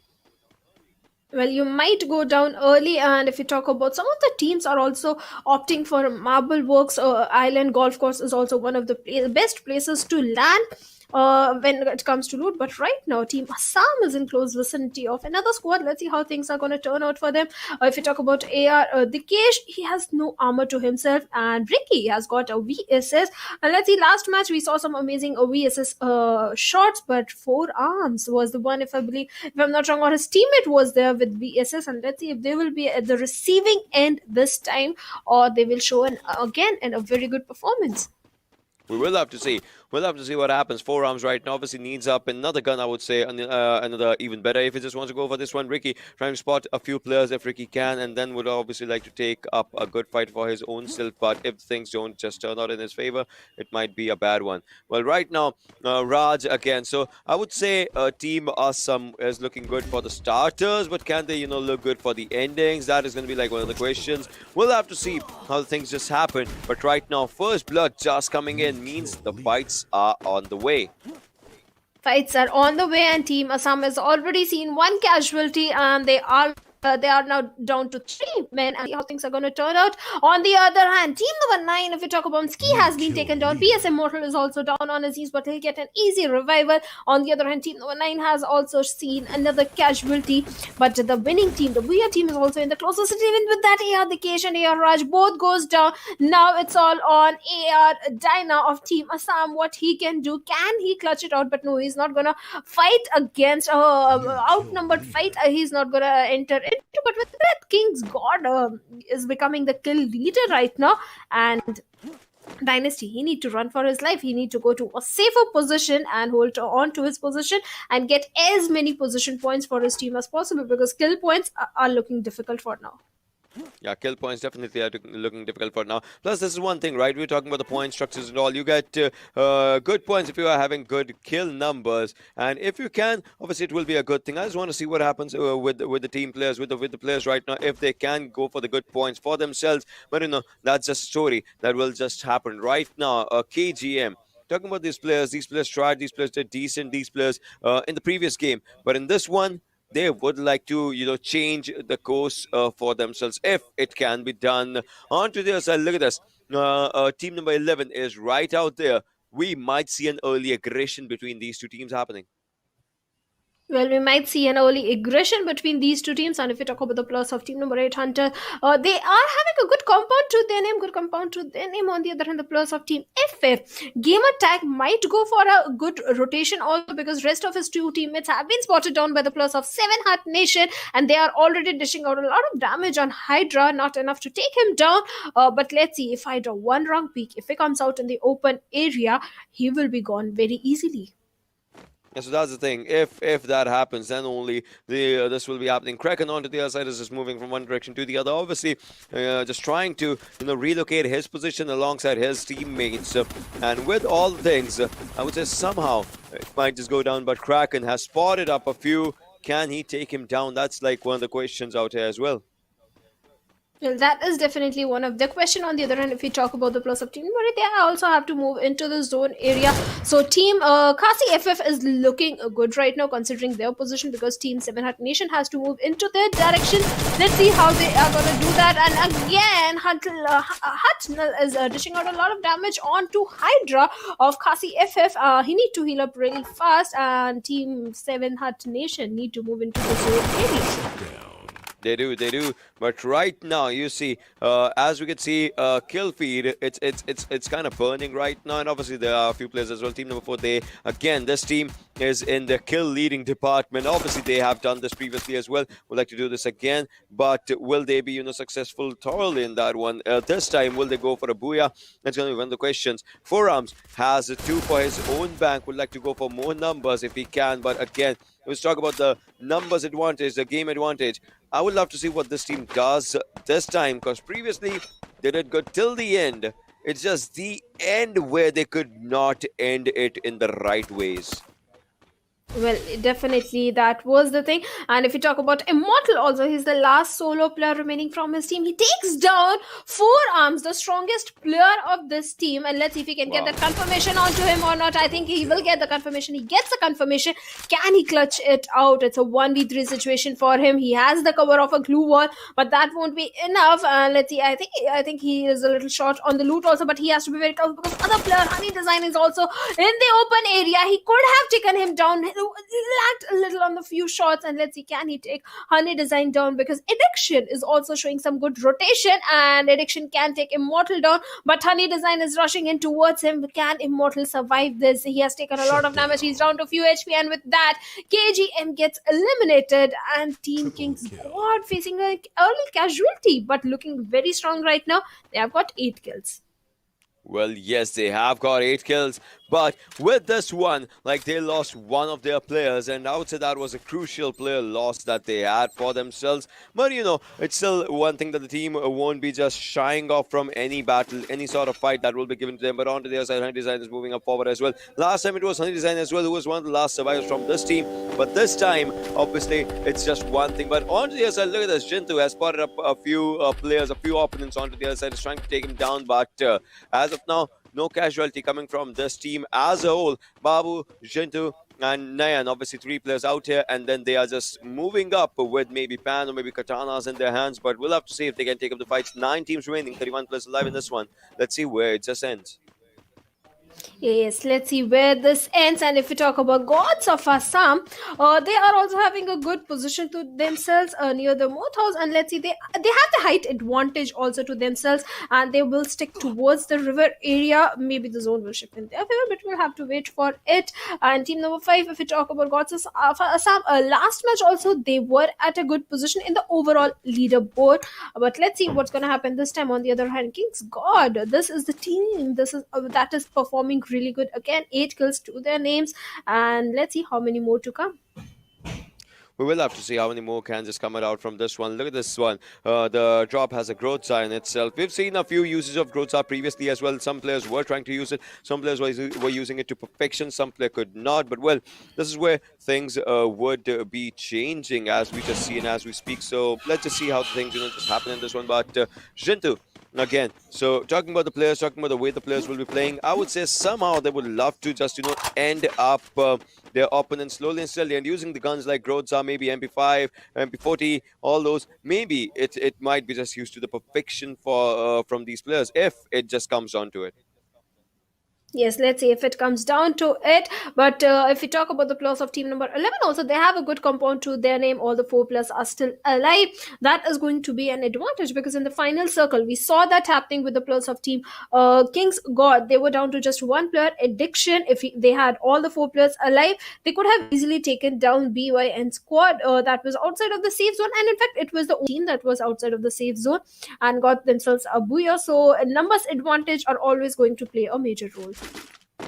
It for sure will be. We saw another airdrop just out there, out on the outskirts area. So now, if we're just talking about all the things that were happening with the fights and not maybe with the fights, the major thing that these teams, have to just focus on is how can this gameplay, change for themselves when they'll be just, looking up forward for the things. But as of now, Godnan. So talking about Purgatory, I would say again, this team, this map is slow with the initial fights, and then once it happens good, just like this one. As you can see, Babu has brought up a few players, but can he just take it down is going to be one of the questions. And with that, as you can see, the fights will be happening right now. Babu needs to stay safe, has a shotgun in his hands. Like, will that be enough? And with everything just coming onto their way, they might as well take this one for themselves. Well, they can take this one for themselves. They have the height advantage, and with that, confirmation is coming on. KS Wogo over there, and Team Gods of Assam has got 2 kills in their favor. They are at a very good position. They have the height advantage. They can eliminate the rest of the players of that squad. Also, on the other hand, God Chintu is still holding onto his position, but they have to give priority to the zone also because it's like 41 seconds. They are in their hands to move into the zone, and since it's Purgatories, good rotations can be shown through the zip lines also. And right now in front of him, it's Babu. In front of him is going to be 2 players of team number 7. Can he shoot them down? They are spotted down in the open area. He shoots in their direction, gives out a lot of damage, but the perfect placement of Blue Wall doesn't let him get a knock onto the player, but he does manage to take another one down of the same squad. And let's see, can he get the kill confirmation or not? And the player is moving in the open, and this time he will go for another knock also. This was a mistake coming in from the players of team number 7, and now they are reduced to just one-man squad. Yes, they are. Yes, they are reduced to just one-man squad. Look at Babu right now, just moving up from one direction to the other. Has 2 kills. Addiction onto the other side. This time is not doing any mistake, not making any mistake. But well, Babu gets his 3rd. Will be going for the triple kill. That seems like a good outing for this individual lad. 8 teams, 25 players alive in this one, and I just want to see how much more can they go when the fight's actually demanded. Yes, definitely. On the other hand, Ocean, KG Addiction is shooting in the direction of the players of team BYN and has managed to get few of the kills from that squad. So let's see how things are going to turn out, because BYN last match they had a booyah to their name, but this time they are falling down in the hands of the players of team KG. And look at that, BYN Ban is the last solo player remaining. He has a tower to his name, but Honey Design will be rushing in towards him and he eliminates him. And with that, West Winter gets early elimination this time, and team number 4 is looking very strong with another squad wipe. And let's see if this time can they make it to a booyah. We'll have to see if that booyah just, comes in onto the confirmations or not. Right now, Henny Design again is moving forward. We'll have to regroup with the teammates slowly and steadily. But onto the other side, Slayer from team number 8 is trying to spot up a few players from FF. And I would say Hydra might be just spotted. If not anything, the distance is not so much, but still is enough to give out the proper information from themselves if that happens. And right onto the other side, you can see the players and all the teams onto this area. And after the circle just goes on, and yes, the circle goes on to the next one. 1 minute and 11 seconds will be onto the clock. And after everything, I would say when the 4th circle just comes in, we will be seeing good fights. But look at Game Attack. Game Attack's rotation was, I would say it was a bad one, but if it works, it will be working good. Yes, if it works, if he manages to take the solo player of team number 7 down, it can work in his favor, but rest of his teammates are engaging in a fight with the plus of 7 at Nation. The team who has all the 4 players intact, team number 11 also, FF also has all the 4 players, but one of their players is far away, and Kraken, I believe, is coming out in the open area, and he was taken down, I think. He was at the receiving end end of the damage, but I think he's still surviving. On the other end, Hydra is also the receiving end of the damage. He has taken a lot of damage. He needs to heal up really fast, and Team FF seems to be in a lot of trouble right now because 7 Hat Nation has their aim set on them. The players are at a good position also, and the way the players are coming out in the open, especially Hydra, if we talk about him, he has to move into the zone, and 7 Hat Nation is not gonna let that happen that easily. They were still shooting in the direction of Hydra, but they themselves need to give priority to the zone. They need to rotate because they have just like 2 seconds in their hands.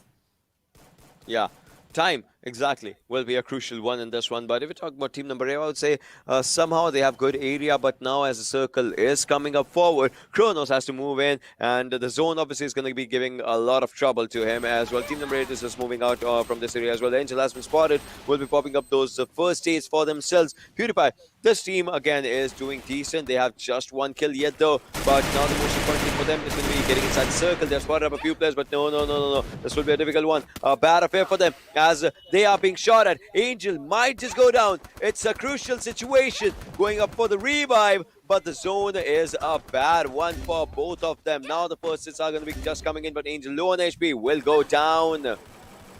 Yes, Angel has definitely gone down, and his teammates are also in a lot of trouble because they are taking a lot of zone damage also. And let's see, Fluffy, can he make it to the safe zone? I think he will be going in for the revival. There is no chance of revival because his teammates have been eliminated. God, Nan is appearing in the kill feed again and again, and let's see how things are going to turn out. On the other end, it's Babu is also shooting in the direction of the players of Team FF. FF Hydra is down on his knees. Perfect glue wall placement, but no, that won't be enough because with that, Kasi FF has been eliminated. Yeah, the eliminations were coming in. But with everything just, going up onto the affairs, with everything that is happening, we just need to see, how the things just come up and how the things just shine up for all these players. It's Babu, onto the other side, got into as well.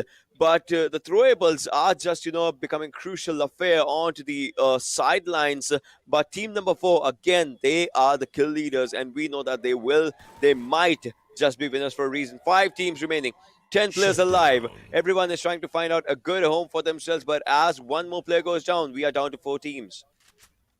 We are definitely down to 4 teams, and if we talk about team number 4, they are reduced to 2-man squad, but that is a very strong team. Let's see if this time they can get a booyah. If we talk about numbers advantage, team number 5 has the numbers advantage to their name. Team number 7 just 1 player. In fact, if you remember, he lost all the 3 players quite early in the game, but he has managed to get few position points for his team, and let's see how far he can go. On the other end, the players of team number 10 are still holding on to a single compound. Team number 5 is a little split out, and KG Kings is shooting in the direction of God Jintu, and let's see God Jintu how much damage he has taken down, and they are in a bit of trouble because the players of team 4 has spotted them now, and zone is favoring all the players of team number 4, and team number 5, team 10 has to move towards the zone. Yeah, alongside Team 7 as well, as they have to get inside the circle right now. But look at this. I mean, they are inside the circle, but they don't have all the players. It's just Addiction and Kings DV, 2 players surviving from this one. But Babu and Jintu will have to do everything. I mean, Jintu is trying to spot up the players onto this one, and if Jintu can take him down, that will be a good outing. But this is where it becomes tricky. 15 more seconds and the circle is going to be closing in, and that's where team number 4 might not survive. If they survive, it will be by a miracle. But with the man advantage, team number 5 is looking incredibly good. Well, they are definitely looking incredibly good, but the player who is in a bit of trouble is going to the player of team number 7, because I believe the players of team number 5 can easily shoot him down the minute he will start making his rotation. King has a VSS to his name. We're shooting in the direction of Jintu of team number 5, and let's see, can he take him down? But they are in the zone. The next zone is going to be the deciding factor that which team has a clear advantage of the zone, and they might win. On the other hand, Addiction has to make the rotation. He has to move towards the zone, and will he be taken down? But team 10, look at that. They have to make some good use of the glue walls to come into the zone, and somehow they survived the shots that were coming in from God Nayan. Yes, somehow they did. Somehow they did survive this one. But can they survive the end fights as that's happening as Addiction's health is also low in this one? Team number 4, they will be in a bit of trouble.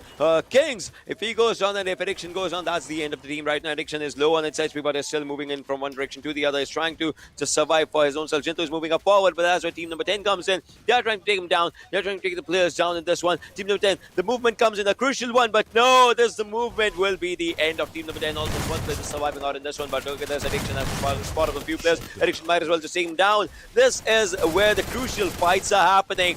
But team number 4 does not want to stop. A 2 versus 4 situation. One team remains. This time, another time, we're talking about the Gods of Awesome actually takes that booyah. And team number 4, they are again at the second position. Well, they are again at the second position, but they have quite high number of the kill points. But if again a team with man advantage, numbers advantage gets the booyah, so Gods of Assam are going to be very happy. They have got few good kills in their name in the last match. Also, they had a good outing. They didn't outshine, but they had an overall good outing. And combine the both of matches, they will stand at a very good position in the overall leaderboard. Yeah, for sure, they will. But about the leaderboards and everything, that's where the analysis desk is just going to come in. So let's just head back to those guys and let's just see what they have to say about this one. Right, so another incredible game after a previous incredible performance coming in from the squad of Kings. But, I mean, Gods of Assam, they showed up big time this time. And, I mean, it makes sense, right? Having the man advantage in those final fights is obviously going to play out in your favor. Yeah, absolutely. No second thoughts on that. And Gods of Assam, this was coming for them because time and again they have been trying repeatedly to get into the qualifiers every single time, and this was a charm. And getting the booyah this time around has given them this opportunity to maybe qualify for the finals. Like you said, the circle this time was kind of on the edgy lands, and it was completely chaotic in the end. They did try to enter in. There were some teams on the sidelines, but they did not really care. They took every single fight with precision, and they were clinical about it. And well, King Gods, they were in a good position, but it was just the man disadvantage that they had, and they could not do much over there. Yeah, I mean, just 2 players left from the team. And, I mean, I still love the way they were moving. The movements from the squad were pretty incredible. I mean, in towards those final moments, you could see, even though Gods of Assam were right in front of them, they had a few individual players from 2 different teams left on towards their flank as well. They still managed to pull enough pressure on that one player so that Addiction could actually move up and take a good compound for themselves, and then they got pinned down over there. But still, getting into a few more seconds, surviving a few more seconds is going to result in them having a little bit higher, a little bit more placement points than they would have taken an exit for, and that I think is going to be the thing that keeps them going in this tournament. So with the way this one team in particular is playing, I think we say normally it's going to take 5 games for you to qualify. This team is going to do it in 3 or 4. I think they have almost done it, to be honest. Now, Gods of Assam, they get that first booyah. They would also be looking really promising, getting enough of those placement points, and of course have garnered quite a lot of kills over there. But it's just been a storyline of the gods, right? Yes. The other players also need to wake up. West Benta also getting that first booyah. But they could not really shine in this one around. Like the expectations that we've built, this is also one of the squads that has returned from the previous qualifiers. But now, since we're done with another Purgatory, next coming up is Bermuda. So again, the bread and butter map of FreeFire, as we call it.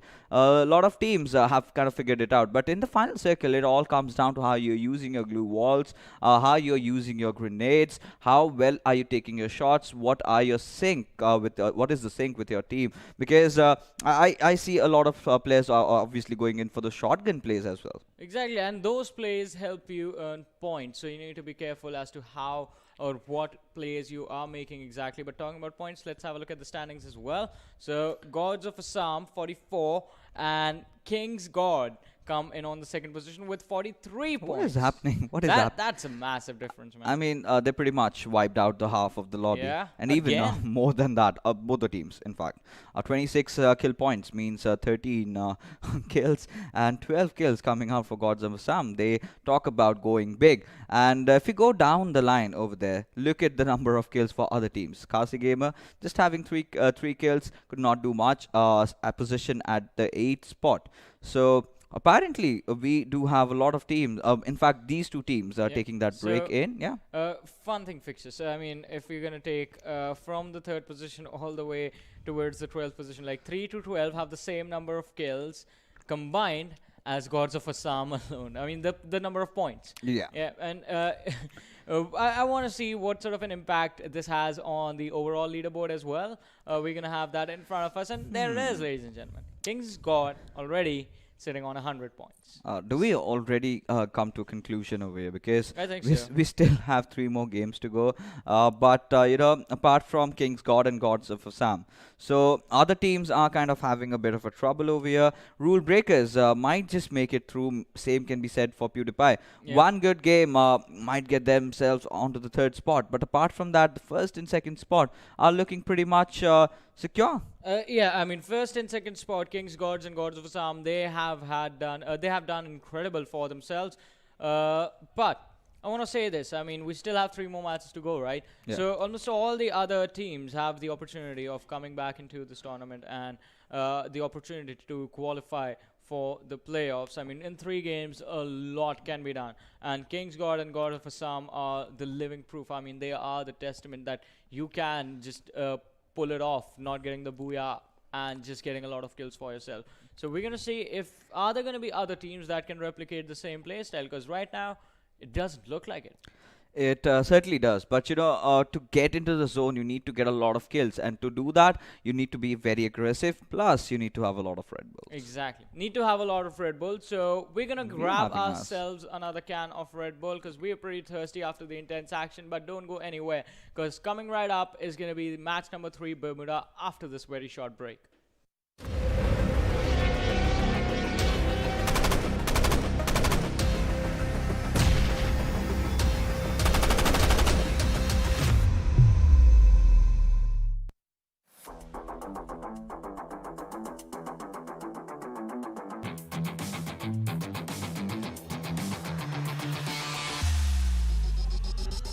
Airtel India Esports Talk continues its quest to find best esports athletes. The party has reached Northeast India with the Northeast Esports Summit. 2 new esports titles, Clash of Clans and FreeFire, 4 qualifiers, 1 grand final, prize pool of 3.5 lakh rupees, a golden opportunity to rank up on the national leaderboard of India's best esports athletes. Northeast, are you ready? Qualifier 1 registrations from 14th to 26th October.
gentlemen, and welcome back to Northeast Esports Summit. My name is Oshisham. Alongside me, it's going to be Shadow, and two games have happened.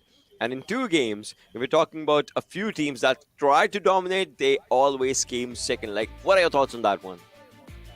They came second, but they on the leaderboard they are at the top. And look at the point difference, Ocean. They have 100 points, and Gods of Assam have 60 points, 40-point difference, and no booyah to themselves. I think that's an incredible performance. I mean, talking about the way, the things are happening from these teams, obviously there's just one thing. They're trying to go for the kill points rather than going for the placement points, and that is creating a big, I would say, difference, a big funnel in between the first and the second. But if they can, if any other team, just comes up and just goes for like, 16, 17 kills, just like they did in the first game, and that too was Bermuda, right? And this one again is going to be Bermuda. So probably if a new team comes in, gets a lot of kills, they might just outshine.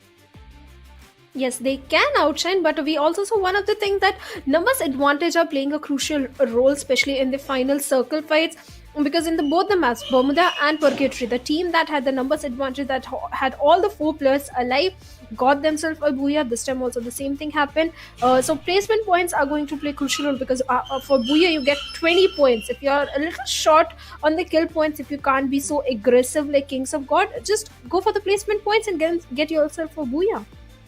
Yeah, that's the thing, right? If you cannot be that aggressive, you need to play tactical, strategically, and that's one thing that teams will have to just go for and will have to do. But we'll have to see what happens in all the games that will be following, because obviously we'll be having Bermuda, we'll be having one more Purgatory, and then again we'll be going towards Bermuda for the final game of the day. But right now, with the momentum that this team has, with the momentum I would say individually, Forearms has an addiction as well.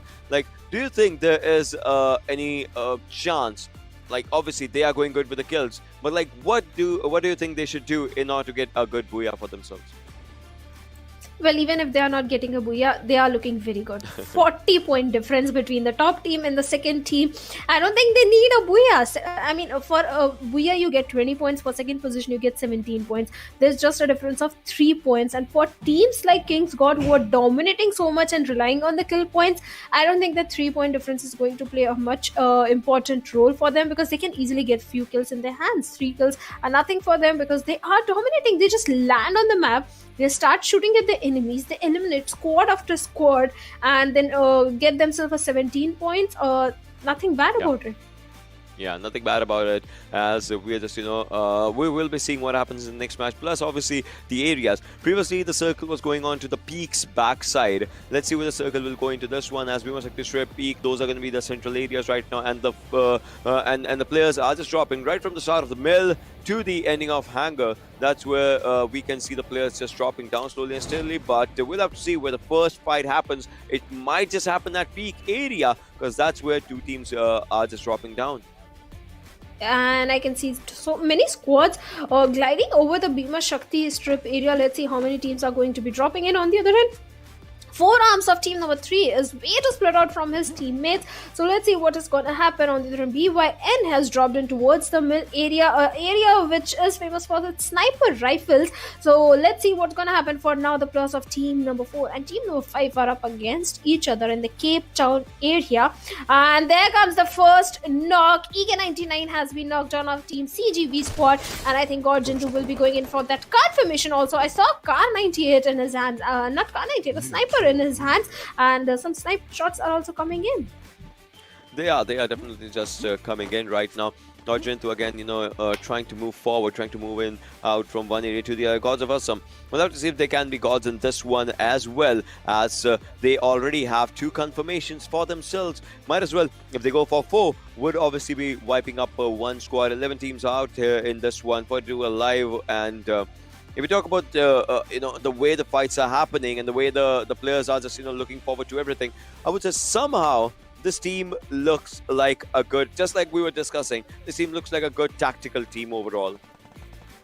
Well, yes, Gods of Assam is a good tactical team because they are at the second position. They got themselves a one Booyah also. And if you talk about Honey Design and KG Addiction right now, look at their position, Ocean. They are having a good positioning themselves. They are surrounding the players of team Kasi FF from two different direction. Addiction definitely having the height advantage, can put some pressure on the players of Kasi FF. From the other side, Honey Design will be shooting in their direction if they come out in the open area, and Chronos seems to be making that mistake. And let's see how things are going to turn out for them, because right now the rest of the two players of team FF, Hydra and Kraken, are holding on to a tower. And if by any chance Honey Design comes into the range that he can throw some utilities towards them, then that is going to be a problematic situation. But Kronos has been taken down by Addiction, and with that, team has already started dominating.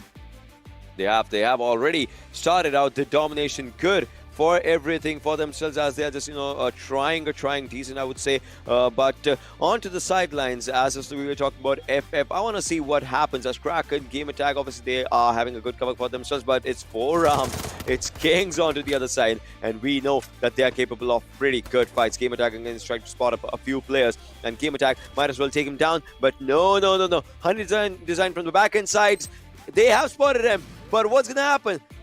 Alright, so they did try to go for the throwables. That did not work in the favor. But now 4 is taking down players. Hydra goes down. Game Attack might be the next one. And yes, you can see the throwables are coming in good. Game Attack is the last one surviving. Not anymore. KCFF gets eliminated.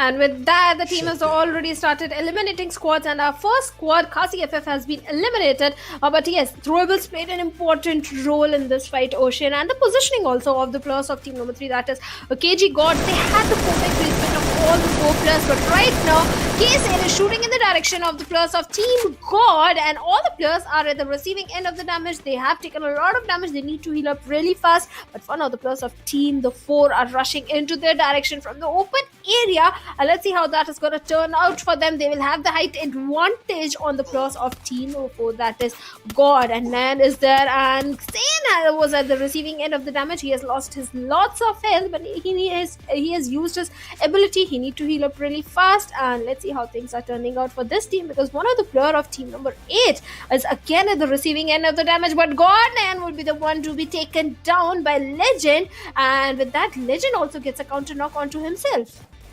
Yeah, Legend does, but Babu will be the one, just trying to go for the finishes as well right now. As this team, I think they are trying to go a bit more aggressive onto the stances, onto the fights right now. 10 teams surviving, 35 players alive onto the situations. Babu gets finished up as well, but Team Gods of Assam, if they faltered down with the mistakes, it might be a bad one, but no, Nayan spots him down. Nayan might as well take him down as well. It was Jintu onto the other side that actually goes for the confirmation as well. So Team Gods, they are still surviving. Obviously, they don't have the player advantage for themselves now. They just have they lost 1 player, so they just have 3 players right now. But the 4 is actually taken down to the final one. Yes, the 4 is reduced to just 1-man squad. That is going to be a problematic situation for them.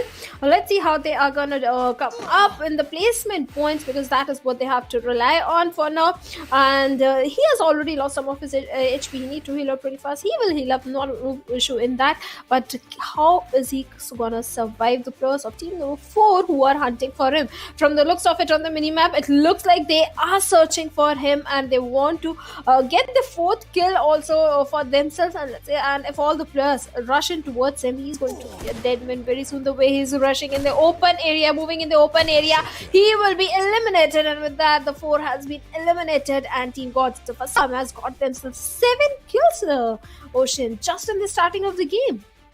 Yeah, they did. They did get good kills for themselves. We're talking about the kill numbers and whatnot. But onto the other side, onto the other lines, I would say the way the fights are trying to happen, the way things are happening out here, KG, this team obviously would love to go for more kills. Obviously, they'll be having a drop right behind them. Honey Design, I believe, is going to go for that drop. Will try to get some good stuff for his own self.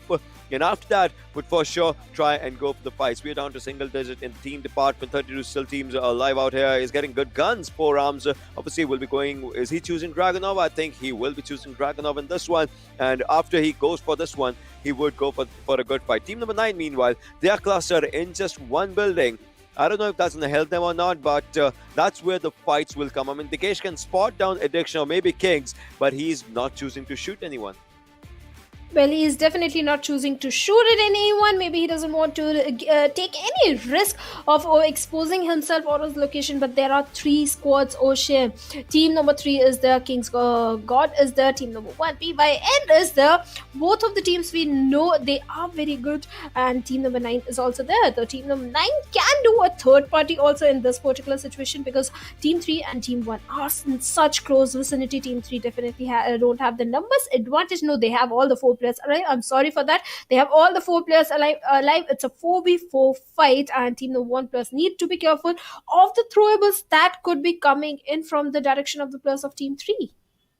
Yeah, that's true. That's true. They did have to be, careful for that one. But team number 3, I mean, they are moving forward again. We know what this team is capable of. They are just trying to take down the players of West Benther, and they might as well just take him down. I mean, Ban is down, and onto the other side, the revival is coming in, a quick revive. But will that be enough? Onto the other side, as you can see, the forearms Addiction, 100 Design, they are just moving up onto their best sides.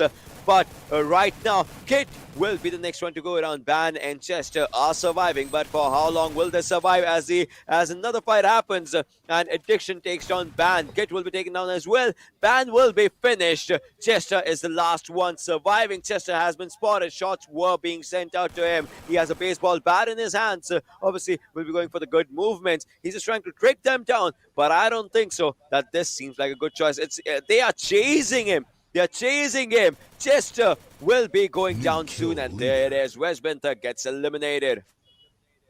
Yes, West Benther definitely gets elimination, and team number 3. This team is unstoppable. But if we talk about Chester Ocean, last week he showed some amazing performances. This was a guy who almost clutched out, but this time he failed to do so. Because of which they will be facing an early elimination. And Team King's God, this team is unstoppable. They have got 8 kills to their name. On the other hand, Gods of Assam is also looking very strong. Let's see both of these teams, when they will come up against each other in a close fight, how that is going to turn out, because right now they are looking very strong. These are the 2 teams that are looking very strong. Yeah, totally. They are looking pretty strong for themselves with everything that they have right now. All right, so if someone wants to go for the launchers, they'll be having that in this one drop, as we can see. A Killibush as well. So, yeah, I mean, those things are good. But if someone wants to go for this one. And talking about Bermuda again, we can see some really, we did see some really early action. That means second circle, and we're down to 8 teams. It's a result of that, right? So with everything just moving up forward, I would say third circle is where it might just go a bit silent, but fourth circle and fifth circle is where the game might just go for the ends. But well, for the third circle to just commence, it's less than a minute on the clock. Let's see where the teams will go with the rotations.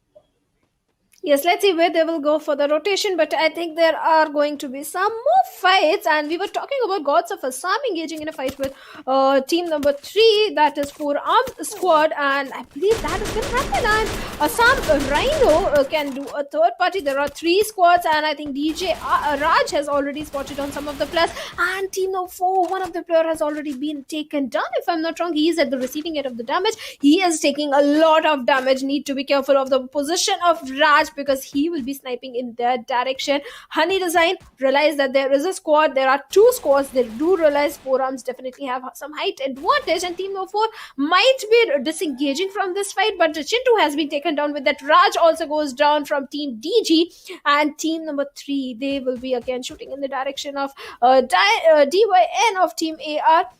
Let's see how that is going to turn out. Some Rhino has given a revive to Raj, who was down on his knees. And let's see, they are again back to 4 men. They are again back to all 4 people.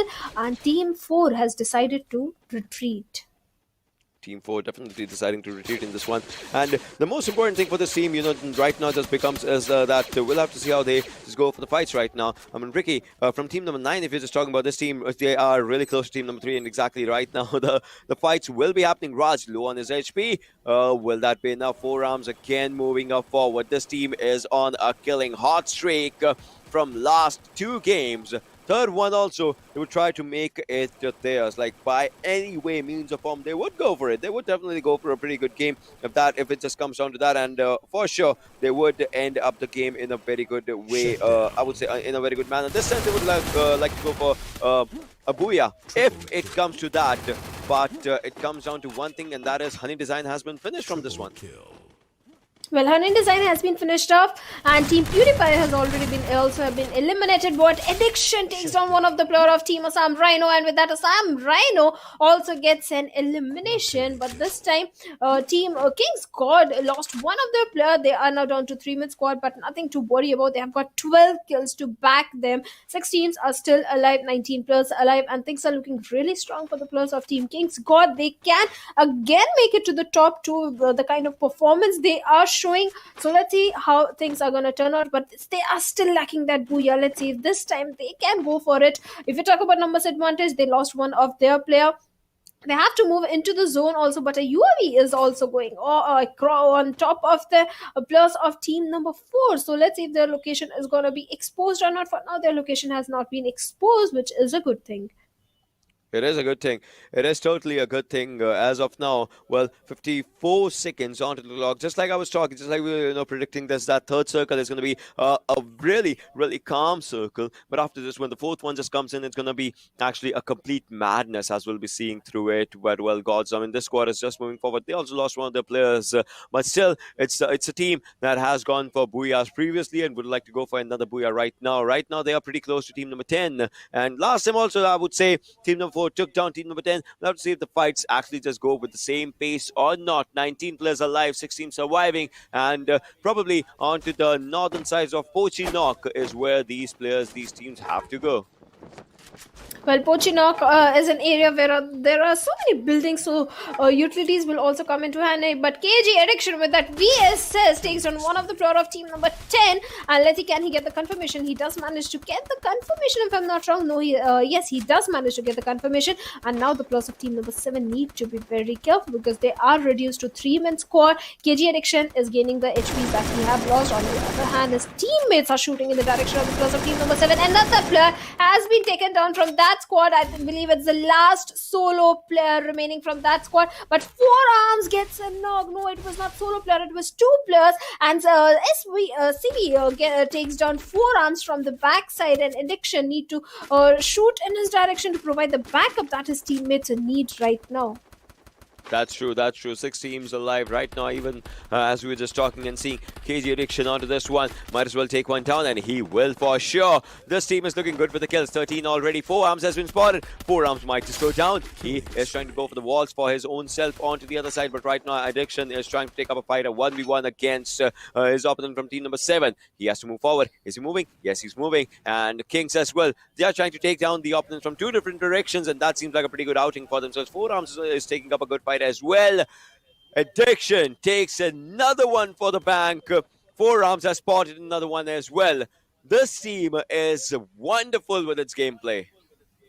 They are definitely wonderful. Now 4 Arms is in a 1v1 fight. He's waiting for his teammates. He doesn't want to overcome it or take any risk right now. And let's see, Virgo, can he be taken down or not? Rule breakers are in a lot of trouble because they are reduced to just 1-man squad.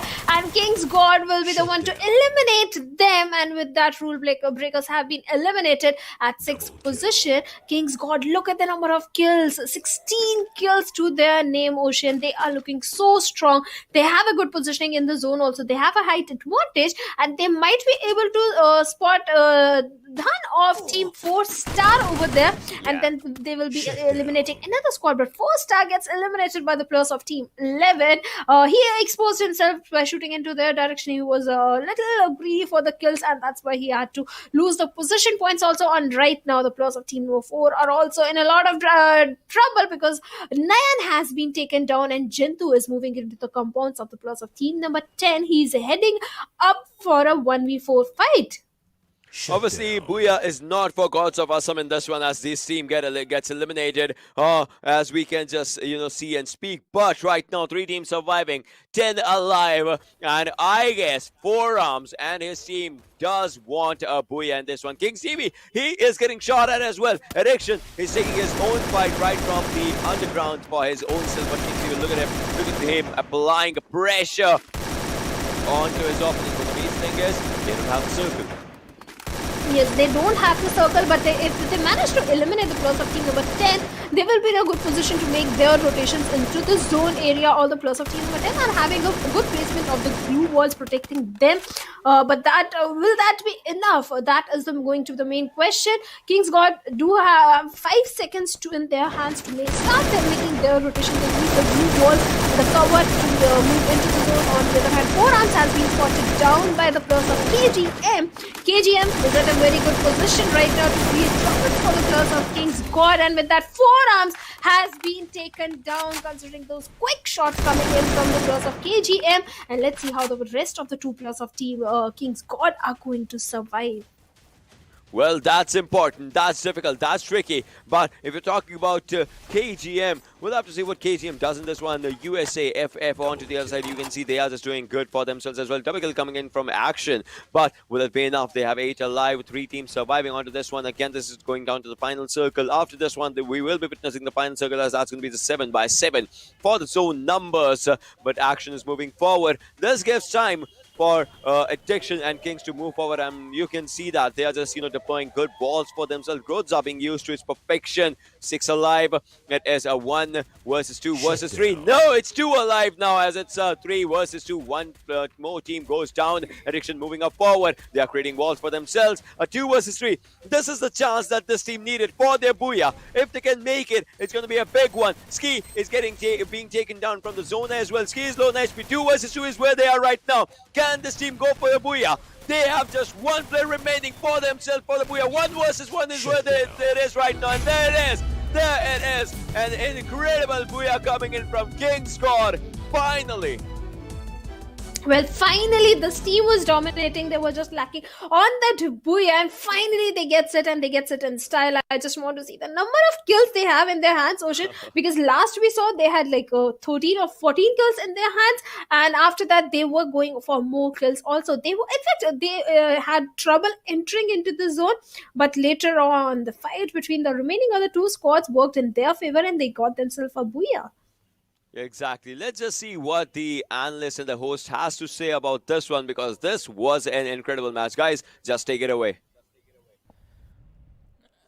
Fixes, I'm at a loss for words, man. I mean, we have our fridge stacked up, Yeah. and all of our Red Bull is still here. Yeah. And somehow these players from King's Gods, they managed to get their hands on another stack of Red Bull. And, well, they are flying really, really fast right now. Yeah, of course. When 16 kills, 13 kills were not just enough, they go beyond 20. And alongside that, do manage to get themselves another Booyah. Took them 3 tries. Yeah, and now I can just imagine the position that they will be on the leaderboards. Well, they've already skyrocketed way up, all the way up to the top. Yeah. Now they just are going to be synonymous with the gods themselves. No one is going to touch them. No one. This team is already making it to the playoffs. I mean, in 3 games, they can skip the next 2 and they'll still be in the playoffs by now. They have a massive, massive lead for themselves going forward. And, I mean, the way they were picking up the fights, I mean, it's quite interesting because you would usually think that if you are spotting out players and you manage to connect on one player before he goes into some cover, you're going to try and find a way to pick that player who's already low. Not these guys. They're like, all right, we shot one, he's low, we see his teammate, he's at 100% HP, we're going to shoot him too. Don't care if his teammate is low and he's going to be an easy finish. We're going to make sure both of them are going to be an easy finishes. And they just like, they look at someone, their first instinct is to start shooting and then figure out what's going to happen next. They don't care if they have their teammates available for the cover fire, if their teammates are going to be in a position to save them in case they take shots from the 3 players in front of them. 1v3, shoot first, ask questions later. Well, I think I have to point out one certain play, that's Addiction. So, Oh, yes. a pretty interesting loadout coming out from the lad. He goes for the bolt actions, he goes for the shotgun. Yeah. So now, I think we have to pay attention to this deadly weapon. So, in those close range, in the game of Free Fire, where you have got amazing aim assist to help you out, in the close range, all you have to do is not even aim, just tap with that shotgun and you get a lot of kills. You need to get up close and personal with your enemy, and Addiction has somehow figured that out. Yeah. And also he gets a lot of help from his teammates from the backlines who provide perfect cover fire, which gives him the ample opportunity, the window to really go close to his enemies, and that has been the mantra for this particular team, and none of them have really been able to figure it out. We were expecting to see a few more grenades coming out from the players to try to delay the push, because in those final circles, when you build up those glue walls, Yeah. you do have a chance. If you want to take an enemy down, throw those grenades. Teams are not doing that. So yes, of course, team KG, they are playing really amazing, but Yeah. it's also coming down to the other teams that are not being able to stop them. I mean, if this team is going to get all the kills, how are the other teams supposed to catch up? And look at that. 42 points. 1 kills. 21 kills coming in for King's God. 62 points. I mean, was They the... were already on 100 points. yeah, 162 now. Yes. That's a really big lead. Well, that certainly is. Gods of Assam, third position, nothing much to scoff about. A really good placement coming in. They have also cemented their way in the finals. Kasi Gamer really stepping up. And it's always been that battle of the third spot, right? Yeah. We always do see the first and second spot being secured by a certain team. Yeah. But it's the third spot that always is in contention. Let's see who's going to be on the third spot right now and how close the contestation is going to be, because we're going to have a look at the overall standings, the leaderboard, ladies and gentlemen, as it is. And 162 points for King's Gods, and then we have the team on the second position with 87. Third and fourth and fifth and sixth are really close right now. 44, 43, 42, 41 points. I'm telling you, the top three teams that we are going to get is going to come down to the last game. Yeah. Because with the way they have been playing, USA, FF, out of nowhere, they just come in. They were consistent in the first two games, and this game they did have a really decent performance, courtesy to which they did perform well. Now Yes. they're on the third spot. But it's going to come down to the next game of Purgatory, and the game to follow afterwards, that's Bermuda, that's going to decide which is the third team that's going to qualify for the playoffs. Exactly, but before we move on to match number 4, ladies and gentlemen, we are going to take a very short break, so don't go anywhere. We'll be back after this.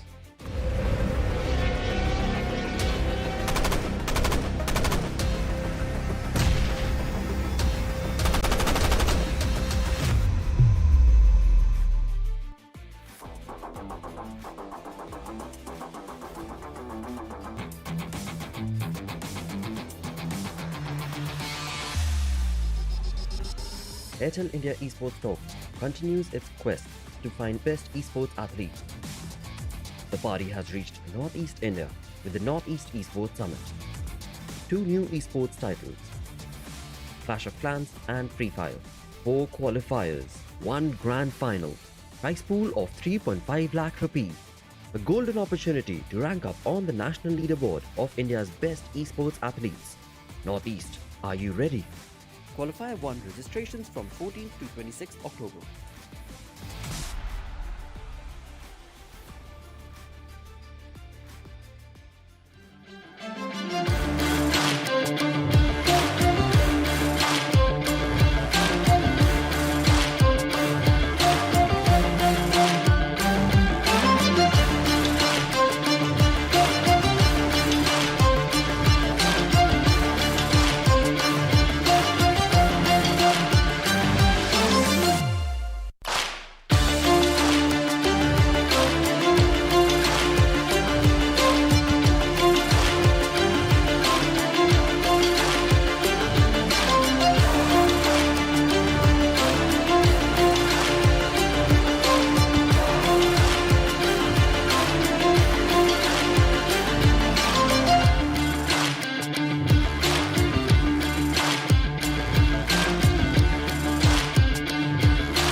Hello everyone and welcome back to Northeast Esports Summit. My name is Ocean Sharma and alongside me it's Shadow. And Shadow, finally, a good booyah coming in for the team that, we just saw going for the kill. So, like, what do you expect for the Purgatory for them?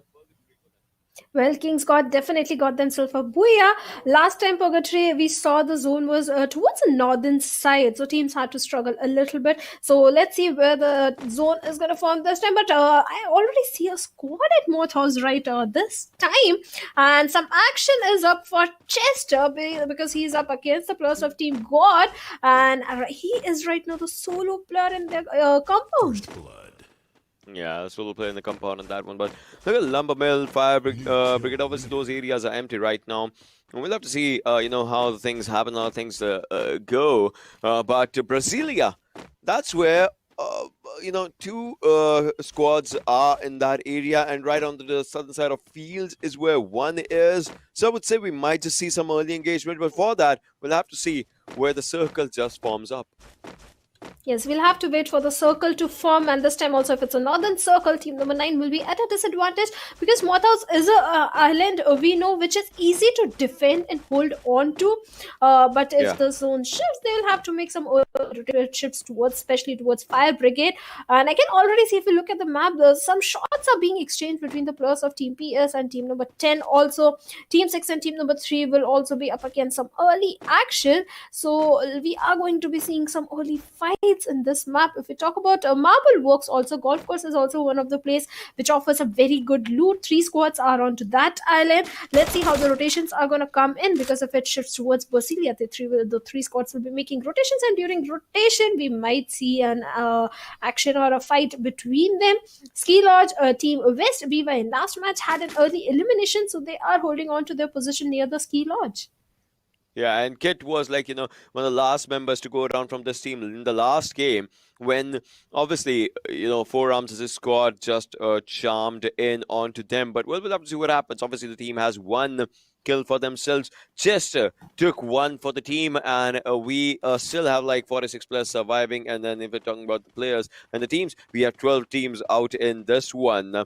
But we'll have to see, where everything just ends down. So slowly and steadily, the fights might just start. And looks like team number 9 is in a bit of a trouble.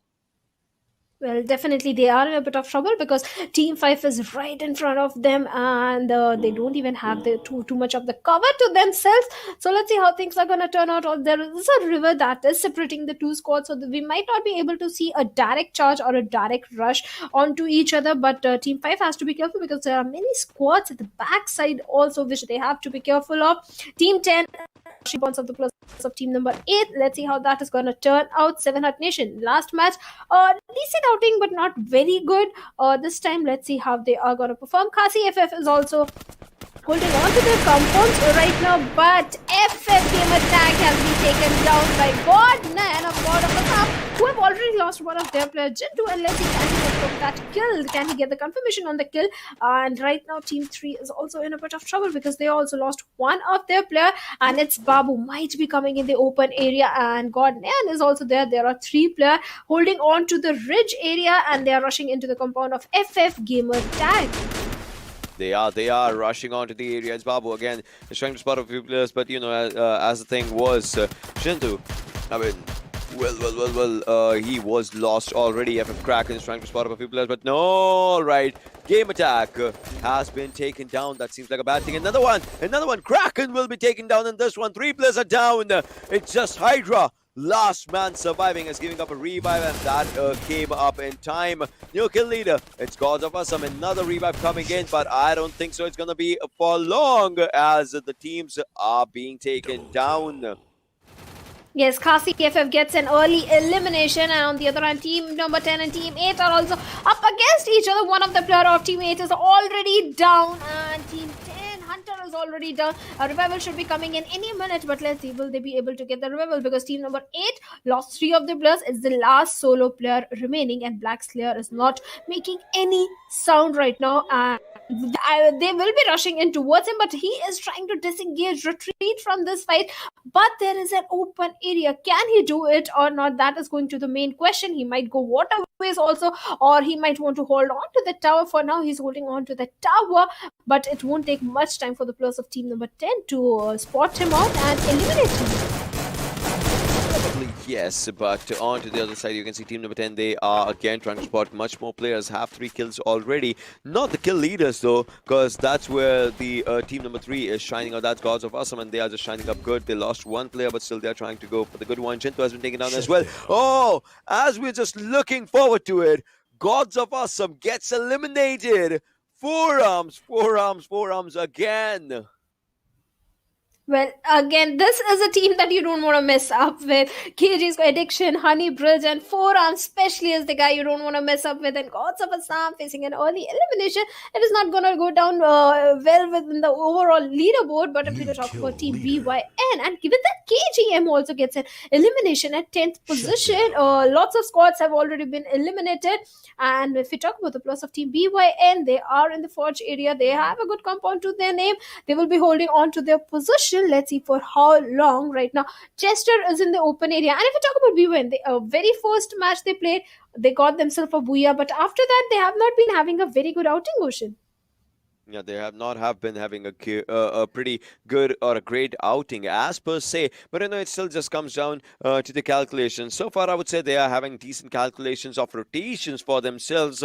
Well, airdrops out here is going to be having a Dragon Orb. If someone wants to go for this, they can just go for this one. We'll have to see if a player, just goes for this one. It's on to the backside of campsite.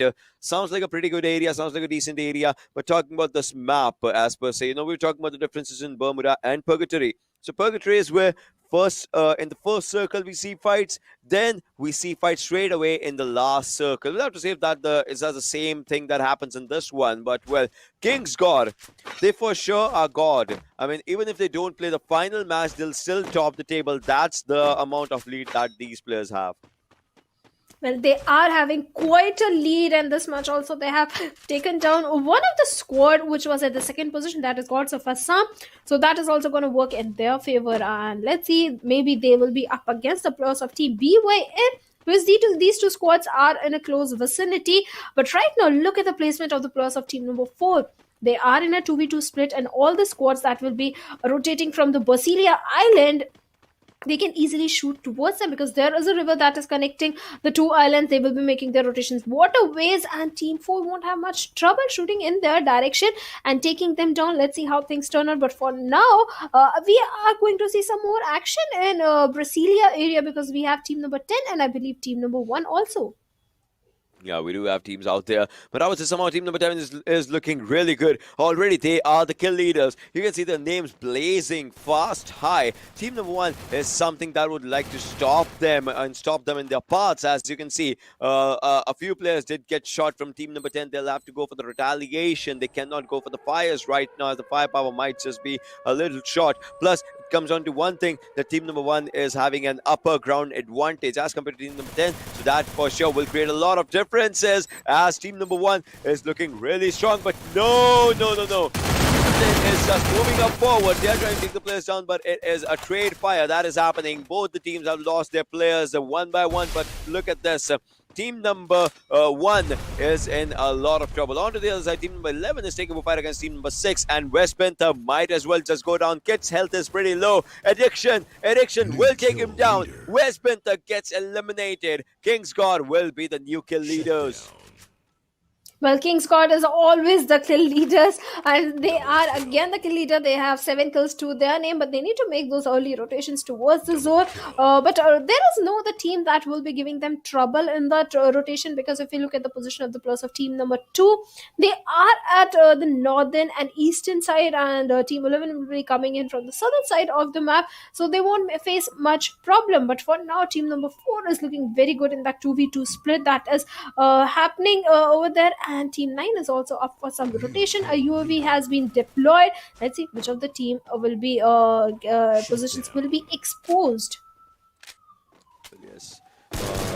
It did just go down to this one, but right now team number 10, they are also not trying to stop, as they are getting they are taking all the fights for themselves. Action is last man surviving, not anymore. USFF gets eliminated. Team number 10 getting their kill leadership back once again. So this is one thing, if you get kill leader, your name just burns red hot with the flame, so of confidence, I would say. But it's kind of going between this team and obviously King's God, because sometimes they become kill leaders, sometimes this team becomes kill leader. So it's just just rotating from here and there. Well, they are definitely rotating, and team number 10 is looking very good. Team number 10, because they have a good compound to their name, the zone is also favoring them, and one more squad will be coming into their area, possibly. They can even engage in a fight with them. They are the way they are approaching the game, they are looking very strong with the gun game also. So, we might see them eliminating another squad also. We'll have to wait for it. Let's see how many more kills King's God are going to take in their favor, because they are also in close vicinity to the plus of team number 10. And let's see how these three squads go up against each other. On the other hand, the plus of team number 5 are also in a 2v2 split, but the two of the players are across the river.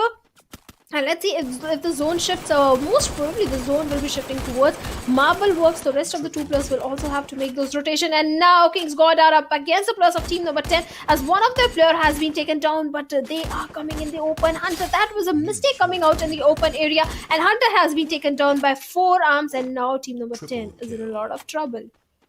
Yes, a lot of trouble is what it is on to the players right now. But Seven of the Nation gets eliminated onto this one. 6 teams surviving, 24 players alive as we speak. And as we see, 4 arms might as well take another one down. A few shots were connected, but no one did go down. Triple kill coming in for the players. Obviously, that was Addiction getting his third. Honey Design as well. This team again has 11 kills. I mean, it's like this team is really deadly with everything they're doing. Well, they are deadly with everything. 11 kills to their name, 6 teams, still remaining 24 players still alive, and they haven't lost any of their player. So that is also an advantage. Some good rotations are also coming in from their direction. They have to be careful of the plus of team number 4, but I think team 4 will be fighting against the plus of team number 5. They are also in a close vicinity. Honey Design is showing some late rotations. Let's see how that turns out for them. For now, 4 arms and KG King can maybe they will spot down the plus of team 4.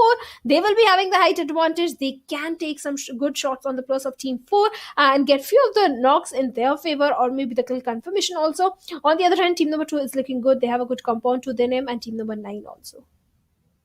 Yes, the teams are looking decent with the rotations, the rotation numbers, rotation amounts for themselves. We'll have to see how the things just end up right now. Team number 9 trying to move forward. Team number 5 is in a good area. I just want to see what happens as team number 9 can actually be spotted. And as DYN has been spotted, Dinesh as well will be spotted. Might as well just go down. Barely survives on a few amounts of HP, but this actually players to just move forward. Let's see if they can do good in this one. Yes, let's see if they can do good in this one. But what a perfect throwable. 2 of the players of team number 9 gets taken down, and the nation is also on a very low HP. But EK99 is rushing in. Can he take Raj down? But no, he gets taken down by Raj. But Raj will be taken down by his teammate of team number 5. And now the problems of team number 9 arises, because they are down to just one man. He will be going in for the revival on his teammate. Can he revive him? Yes, revive has been done, and he will be going in for another revival. Team number 5 are letting the players of team number 9 get back on their feet, and this could be a mistake. Well, yes, this can be a mistake. The 4 gets eliminated onto their side. 5 teams surviving. 17 players alive right now. Kings, well, again, Kings got not even stopping.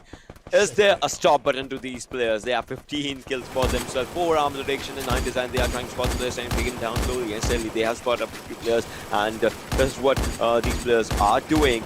Team number 2, I think it's time to say goodbye to this team, because team number 11 has their hold on them.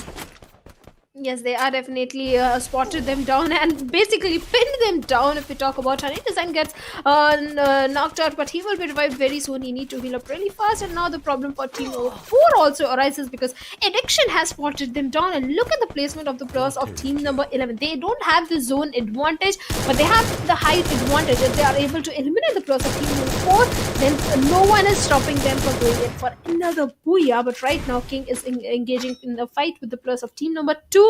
2 of the players are already down, and they are in a lot of trouble, because zone will also be start shrinking in about 10 seconds. And I think King wants the confirmation on the players of team number 2, who are reduced to just one man squad. Yes, they are. They are reduced to a one-man squad if they just, see through it. But right now, the most important thing that's going to be happening is let's just see where the fights just end up. Because team number 2 might as well just go down. Zone is going to be the main villain in this one, but no, PewDiePie gets eliminated. Team number 4, meanwhile, in the center lines of the circle. Team number 5 also has to just move up forward. 10 players alive. Let's just see if team number 11 first of all takes fight against team number 5, or what happens onto the other sides. As team number 11 seems like they are trying to take up a good fight against team number 5. They're using Bison in this one, but that will not be enough. 4-star gets eliminated. We are down to a 4 versus 4. Well, we are down to 4 versus 4, and Forearms gets taken down with that. Forearms has been knocked out, but he'll get an easy revival. Honey Design will get an easy revival on him. He's again back in the game, and on the other hand, the plus of team number 4, one of their player has been taken down, but with that KG King is also down, and the players of team 11 are struggling right now because they are getting good shots from the players of team number 4 who have the zone advantage. Team 11 has the height advantage, but they have to move towards the zone. They have like 14 seconds in their hands. Will that be enough for them to make their rotations into the zone and take down the players of team 4 and go in for another booyah? Or this time team number 4 will be going in for this booyah? We'll have to see. We'll have to see how the things actually happen in this one. But this is down to the final fight, ladies and boys and girls, for this map. Let's just see how things happen, because the circle kind of favors team number 4 as of now. Let's see if the fights do, because they are getting good trades. Forearms needs up a revive for his own self, but will that happen? Time is going to tell for sure. Well, definitely time is gonna tell for now. Addiction is shooting in the direction of the plus of team 4. Gets one now. Can he get another one? Can he get the confirmation? We'll have to wait for it while the player goes in for the revival. Takes down the player that was on the tower over there. Addiction is not stopping. He is showing full aggression. Can he take down another player of team number 4? We'll have to wait for it. Gives out a lot of damage, being backed up by his teammates also, and I think he will be able to take him down. He does manage to take him down, and now team number 4 is reduced to just 1 player. 3 of the players are down. It's the last solo player remaining, Ocean. Easily will be taking down another booyah coming in for King Scott. No stopping this team. There's no stopping to this team. They are on absolute fire with every game. They are just showcasing an immense amount of talent for themselves. Amazing. Well, that was an amazing performance, and especially Addiction. The way he was rushing in, he was so confident. He took down one of the player, took down another player on the tower, took down the 3rd player, and then went in for the last player of team number 4. I think he got all the 4 kills of the team number 4. Yeah, that's true. But what's the most important thing about this one is it's going to be the analyst's opinion. Let's see what those guys have to say. So, guys, just take it away. I mean, addiction. He has an addiction for kills. Yeah, and now we are getting addicted to watch his gameplay. Yeah. And it's pretty simple. Nothing, out of the books. He's just going in right onto the faces of the enemies and has a shotgun. Yeah. Has not a shotgun to back him up. One thing that I like about his style is, as with any other shooter, in this one as well, movement is key. Yeah. I mean, if he sees his opponent with an AR in front of him, he switches over to the shotgun. You pointed this out perfectly as well. Shotgun is his secondary, and he switches over to that weapon, runs around for a little bit, gets them to miss their shots, goes behind their backs, and then waits for them to turn around and then shoots them in the face. I mean, the way he is using that, I must say that he's using it as his primary weapon. Yeah. And AK might just be secondary. He goes for the bolt actions, gets those easy knocks, then just pushes in onto the face of enemies. I mean, talk about being outside the circle, talk about his players going down. He is a one-man army. Exactly. I mean, talk about movement, talk about how precisely he flicks to his opponents and just connects the sprays from his weapons. I love the shotgun play, though. I love how he moves, how he gets close to his opponents. I mean, because we all know shotguns at long distances, they are pretty much useless. But he manages to get in that perfect shooting range when he knows that all the pellets are going to connect. I mean, he has sort of instilled fears in the minds of his opponents. I mean, the moment Addiction starts to push in, they just let him kill. What can they do? Yeah. They had 25 kills in this one, right? Yes, that is true. That is 50 true. 50 points. well, 50 points not to Gryffindor, to King's Gods this time. And just from the kills. Yeah, just from the from the kills. kills. 70 points from one single game. Yes, and they were at 162 before this. I mean, it's already a record in the Northeast Summit Cup. Do they need to play the last game? I don't think so. I think they were done with the 3 games, but they're still going berserk in the matches that they have lined up. And what is it that's going to be required to stop this team, to stop like them from getting those Maybe kills? just the remainder of the squads, all of them are trying to go against them. Maybe that. Or I think probably you got to finish the entire fridge just for one match. Yeah. Can we do it though? I don't know. We have tried once, we failed. But we're going to look at the standings right now, and there it is. 70 points in one match. Yeah. And the second team, Rule Breakers, 25 points. Just 25. Yeah. This is pure annihilation. Where was King's God? Where were they up until now? And well, better late than never, because this team is now one of the strongest contenders to win that massive, massive 130,000 prize pool. I mean, definitely. I mean, they do look pretty strong, but I mean, it sort of begs us to question the fact that, you remember, we asked the same question in Qualifier 3, right?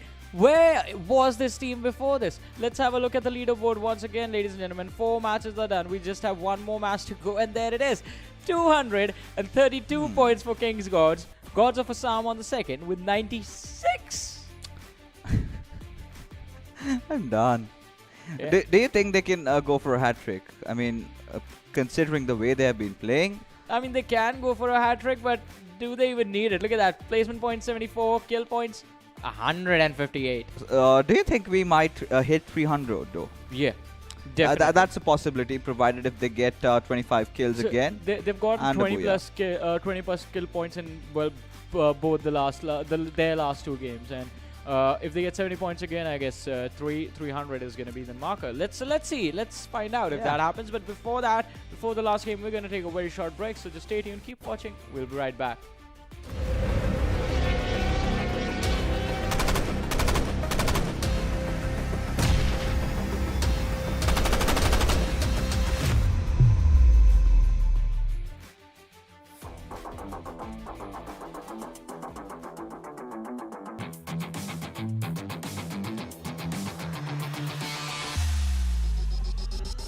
Airtel India Esports Talk continues its quest to find best esports athletes. The party has reached Northeast India with the Northeast Esports Summit. 2 new esports titles, Clash of Clans and FreeFire, 4 qualifiers, 1 grand final, prize pool of 3.5 lakh rupees, a golden opportunity to rank up on the national leaderboard of India's best esports athletes. Northeast, are you ready? Qualifier 1 registrations from 14th to 26th October.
Hello everyone and welcome back for the last game of Free Fire in Northeast Esports Summit. My name is Ocean Sharma. Alongside me it's going to be Shadow. So Shadow, I mean, talking about King's God, like, do you have any expectations from that team in this one as well?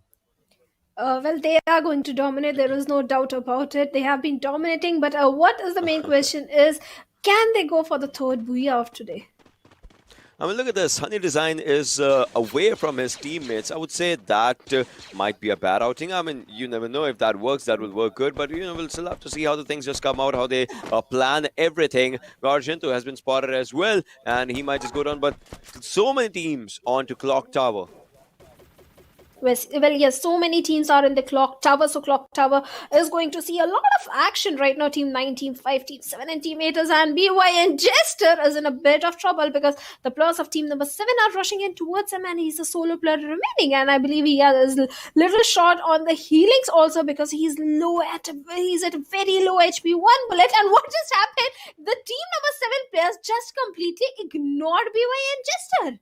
I believe they don't have any guns. Team number 7 don't have any gun in their hands, and so does BYN Chester. And Immortal has been taken down with that. Rest of the players of team number 7 won't be coming in for any backup because they have got no loot, and somehow Chester also survived that. I don't know how he survived, but he survived.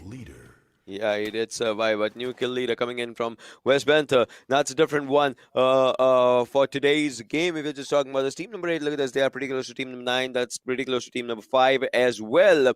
So probably we might just see good fights happening. Talking about team number 5, they had a booyah in the second game for sure. But after that, it has been just a downward game for them. I mean, the previous game was season, not that good. Right now, Nayan is trying to spot up a few players if he can, and then probably if he does spot them, would go for decent fights. Shintu as well, again, trying to spot up a few players. BYN is coming from the back end sides, and Ban takes down 1, takes down 2. I mean, Gods is also taking up a good fight, and seems like team number 8 has been sandwiched.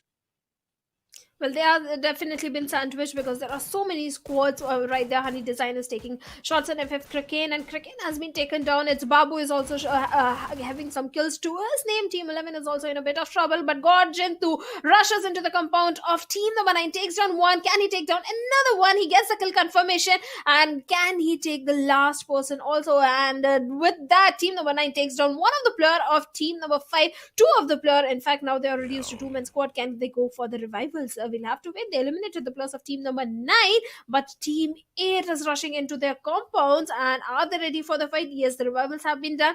They need to heal up really fast, but they have to be careful of those throwables that could come in from the players of team 8.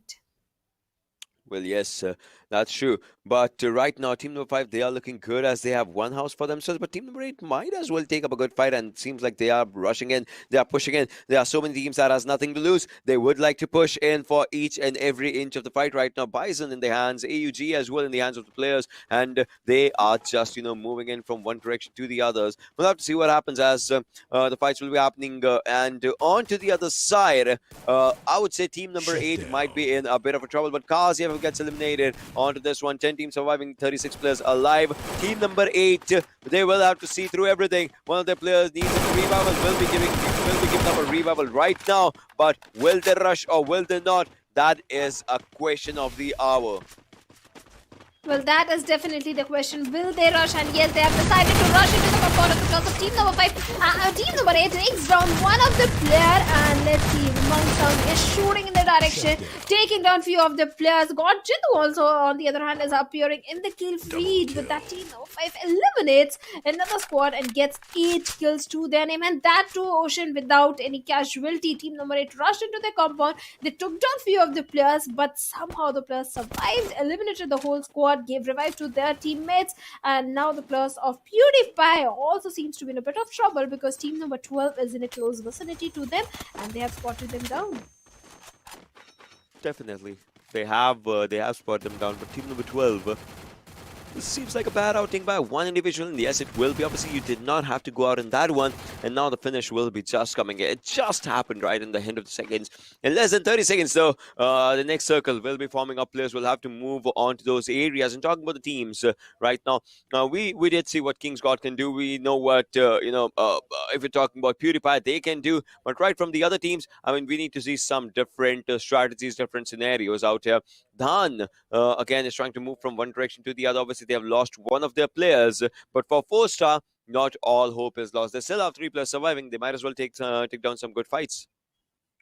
They can take some good fights, but this is the moment when they have to take the good fight because the players of team number 10 are rushing in their direction. But with that, KGM also gets an early elimination this time. And Dhan, he doesn't want to get spotted down, but he will be spotted because the players of team number 10 are rushing in his direction. He is making use of some throwables. Can he connect it? But no, he won't be able to connect it. He is in an area where if the all 4 players rush, he will be in a bit of trouble. And his location, I believe, was compromised. With that, Dhan goes down. And Assam Rhinos are looking very good. They have got 2 kills to their name. Can they take down the rest of the players of team number 2? We'll have to wait because the players of team 2 are rushing into their compounds. They are outnumbered. They have lost 2 of the players. They are 2 men strong. So let's see how this 2v4 fight is going to turn out for them.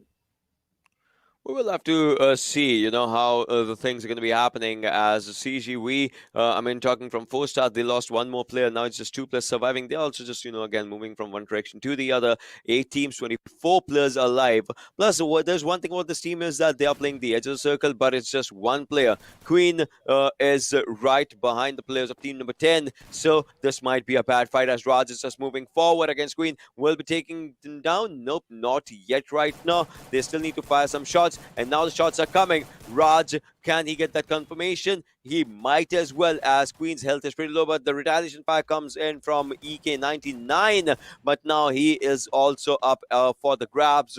So if we're talking about team number 10, they're looking good, but they still cannot get much more kills right now. Well, they won't be getting much more kills, but the team that is appearing in the kill feed is going to the players of King God, as they, I believe, takes few of the players again, and I want to see their kills. But right now, the players of Team 6, look at them.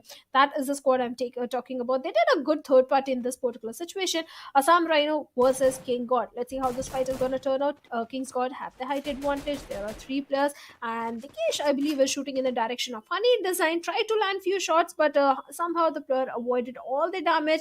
And let's see, can they take down the players of team number 10? But right now, one of the player, Addiction, was picked off, but a revival has already been coming. He need to heal up really fast, and he will be doing that. And with that, Honey Design will be going in for a better positioning into the fight. And Raj is coming out in the open area.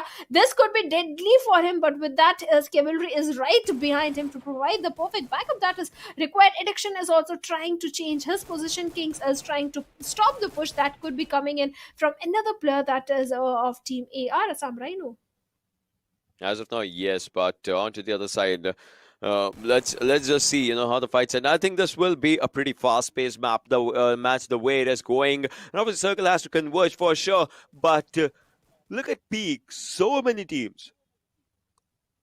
Well, Peak is crowded, no doubt about it. And if you look at the main strongest team, that is God, is right over there, and they are picking up their fights very smartly. They know they are in a bad position, they change their position and go to a better positioning. So let's see how that is going to turn out. Assam Rhinos is there, then we have Team Gods also, 3 of the teams that are really good. And with that, team number 1, 4th team will also be joining the party, and let's see how that turns out. But for now, King is shooting in the direction of the players of Team Assam Rhinos. Can he pick up 1 player? We'll have to wait for it. Right now, he's not overcommitting. That's a good thing about the King's God. They don't overcommit into a fight, and they try to first eliminate or take down few of the players, and then they directly rush into the compounds. And I believe that is exactly what they are going to do. Right now, they have a better positioning as compared to a few minutes back.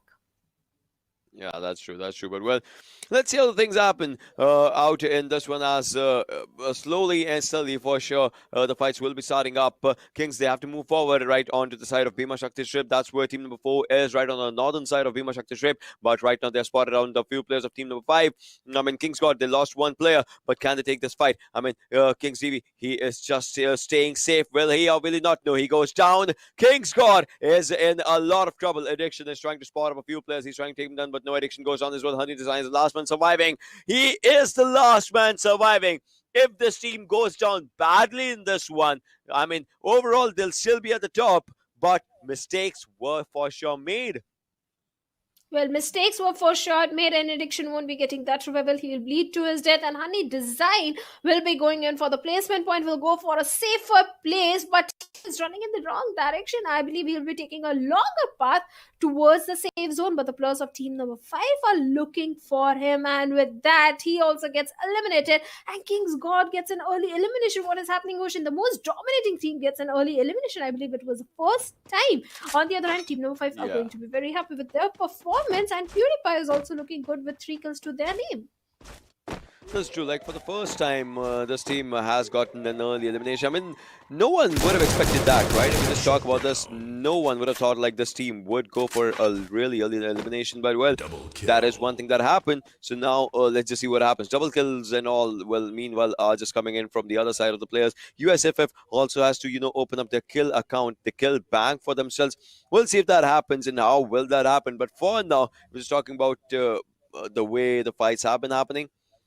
Somehow I would say the players, the teams are looking pretty good. The ones that have actually taken a good fight for themselves. Well, they have taken good fights for themselves. Some Rhino have the height advantage, and this is Chintu might be coming out in the open area. Ricky has spotted him down, but he gets himself into the cover at the right time. But the team AR is still hoping to shoot him down. Ricky, perfect blue wall coming in from him, but will that be enough to save him?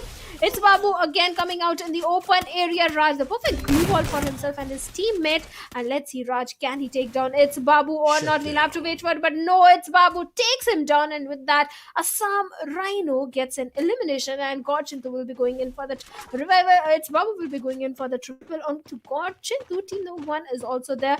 They will also be start shooting. And they may be in the direction of the players of Team Gods.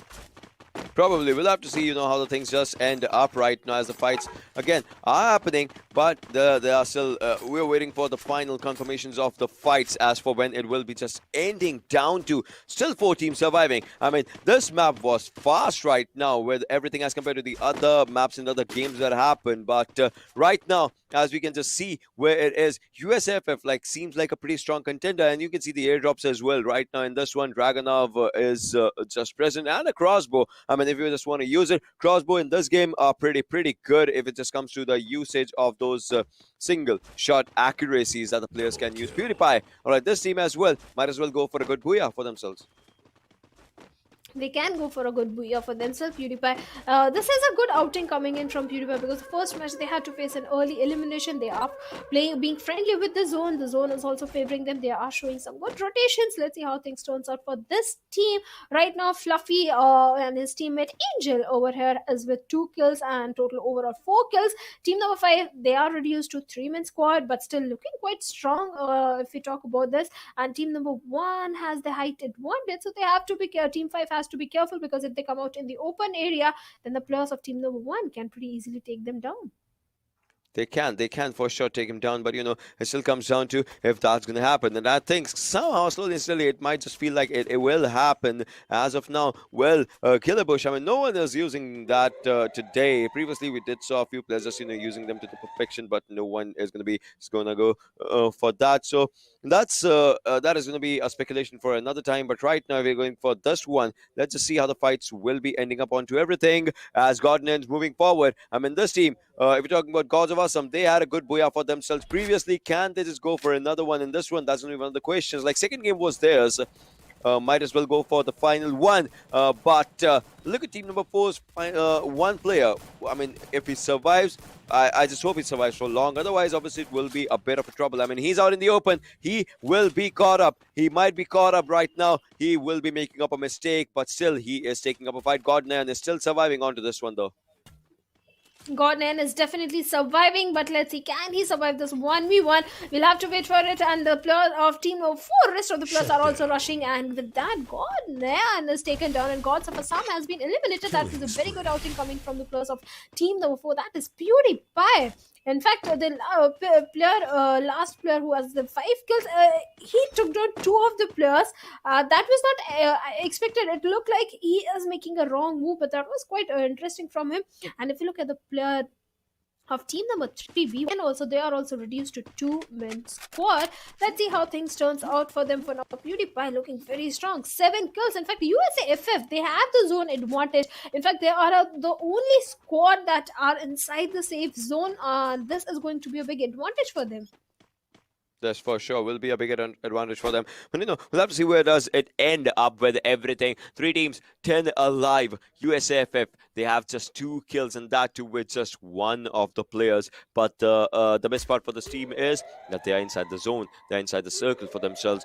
Team number 4 is coming in from the back end side. West Bantha as well against Chester, and Manchester is just moving up forward. Ban as well, because they need to make up a mark inside the circle, and the circle will be just slowly just closing up for the players, but ending will be near. Like this game, we'll have to see which team actually gets up a good booyah for themselves. Team number 4, they have a good man advantage, but so does team number 1. That's going to be USAFF. Well, definitely, they have their zone advantage, numbers advantage, but they have to be careful of the positioning of the players of team number 3, because I believe they haven't spotted them down, but no, they have spotted them down. And team number 4, holding the tower is always very tricky, Ocean, but the players of team number 3, if they peek, then all the 4 players of team number 1 are waiting to shoot in their direction, and BYN is just 2 men strong. And let's see how that is going to turn out. But I believe Chester was trying to peek it, and there was some throwables from the players of team RE over there. Team number 4, PewDiePie, is also not making things easy for the players of team number 1, as they are shooting in their direction. Totally, and on to this one, but now they are team number 4. They are just trying to shoot on the direction of team number 1, but well, we'll have to see if that ends good or if that will not end good for these players. I mean, the players are trying, and that's one good thing. But on to this one, somehow team number 3 will be looking good with everything. Team number 1 might be in a lot of trouble. I mean, Action can spot them down, but now Action is vulnerable. Chester, no, he goes down, all thanks to Ban onto the other side. But Ban is the last man surviving from the team. New kill leader coming in for the team of PewDiePie. 3 teams alive, 6 players still surviving. Well, 6 players are still surviving, and team number 4, PewDiePie, has the numbers advantage, zone advantage. So I believe this booyah might be going in with to them. With that, West Bantha gets an elimination. Team number 1, which is 1 man, it's a 1v4 situation, and he will be going down very soon because he has been spotted down. He'll be taking a lot of zone damage also, and damage from the players of PewDiePie, and I don't think he can survive for very long. And with that, USAFF gets elimination, and team PewDiePie gets their first win of the day. Well, they get the first win in the last game of the day. That was incredible, the way these players, just took up the fight, just took up everything for their fights, for themselves. So probably we'll have to see, how this actually maintains their overall scorecard, because obviously that's one of the most important things that these guys have to see, have to look out for, have to watch out for. Otherwise, the games might be in a different situation, a different scenario. But, for all those things, we'll have to see what the desk actually has to say onto this one. So, guys, take it away. I mean, this match was even more exciting, right? Yeah. You know why? Because we saw a new team. We saw, in fact, new teams step up in the entire game, and that was fun. Yeah, of course. Considering the fact that already KG have qualified, they did not really have to do much over here. The third spot is still in contention, and with BYN getting that third position with a decent number of kills, and PewDiePie getting that booyah. So now we are into a position where it all comes down to the leaderboards. I have to wait and see which is that one team that takes that third spot, goes into the finals, because KG, they have done their job. They are happy. They did not get that hat-trick booyah though, but come on. I mean, the teams, like, this was a record, right, Johnny? I mean, but you and I, we are both still upset that we did not get to see that the 300 points marker being crossed yet. Maybe in the finals then. Maybe in the finals. It's going to be way too difficult in the finals because you already have all the champions. All the top 3 teams, going in. So it's going to be a bit tough over there. But still, if they continue this kind of run, if they continue this kind of aggression, and if the teams cannot figure out how to deal with Addiction's shotgun, I think maybe a possibility is there. Here's the thing, Fixes. I'm going to take you back to Qualifiers 1, right, of Free Fire. I mean, at that moment in that qualifier one, some of the teams did not show up for the Right. match, right?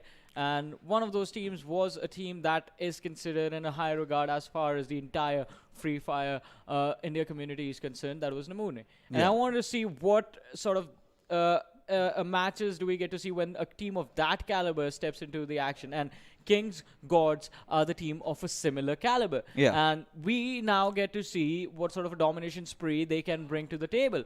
But again, the question is, what were they doing in the previous qualifiers? Where were they during Qualifier 1? Where were they during Qualifier 2? Qualifier 3? Qualifier 4, they have made it, and they are going to go to the playoffs, the finals, and the finals are going to be a little bit more exciting with them being there.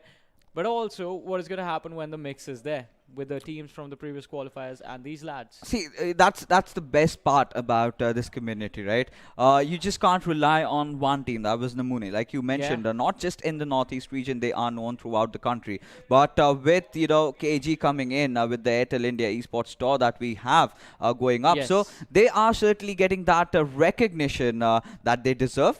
Right, the recognition is going to be there, but Fixes, there is one thing that you were asking for, the one thing that you wanted to see. It was the standings. Yeah. We're going to start off with the standings for this game, ladies and gentlemen. That's the thing we're going to look at right now.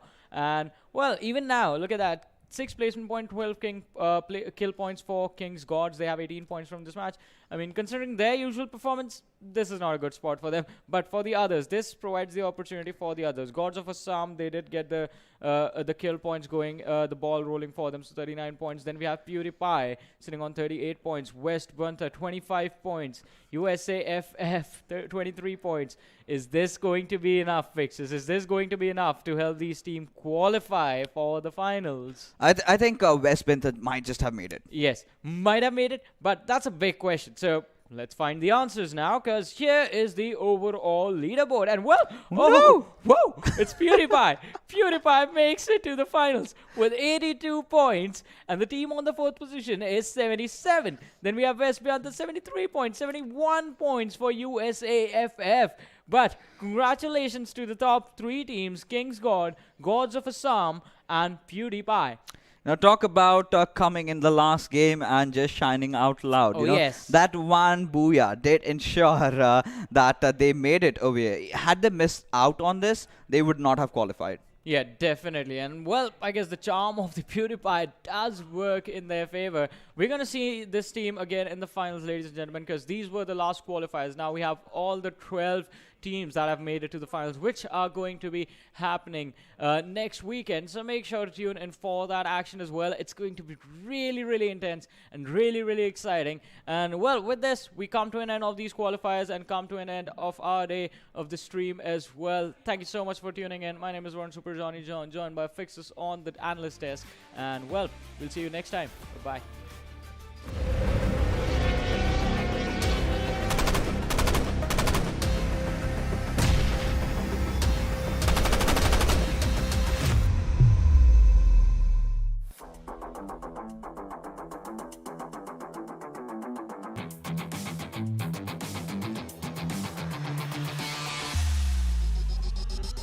Airtel India Esports Talk continues its quest to find best esports athletes.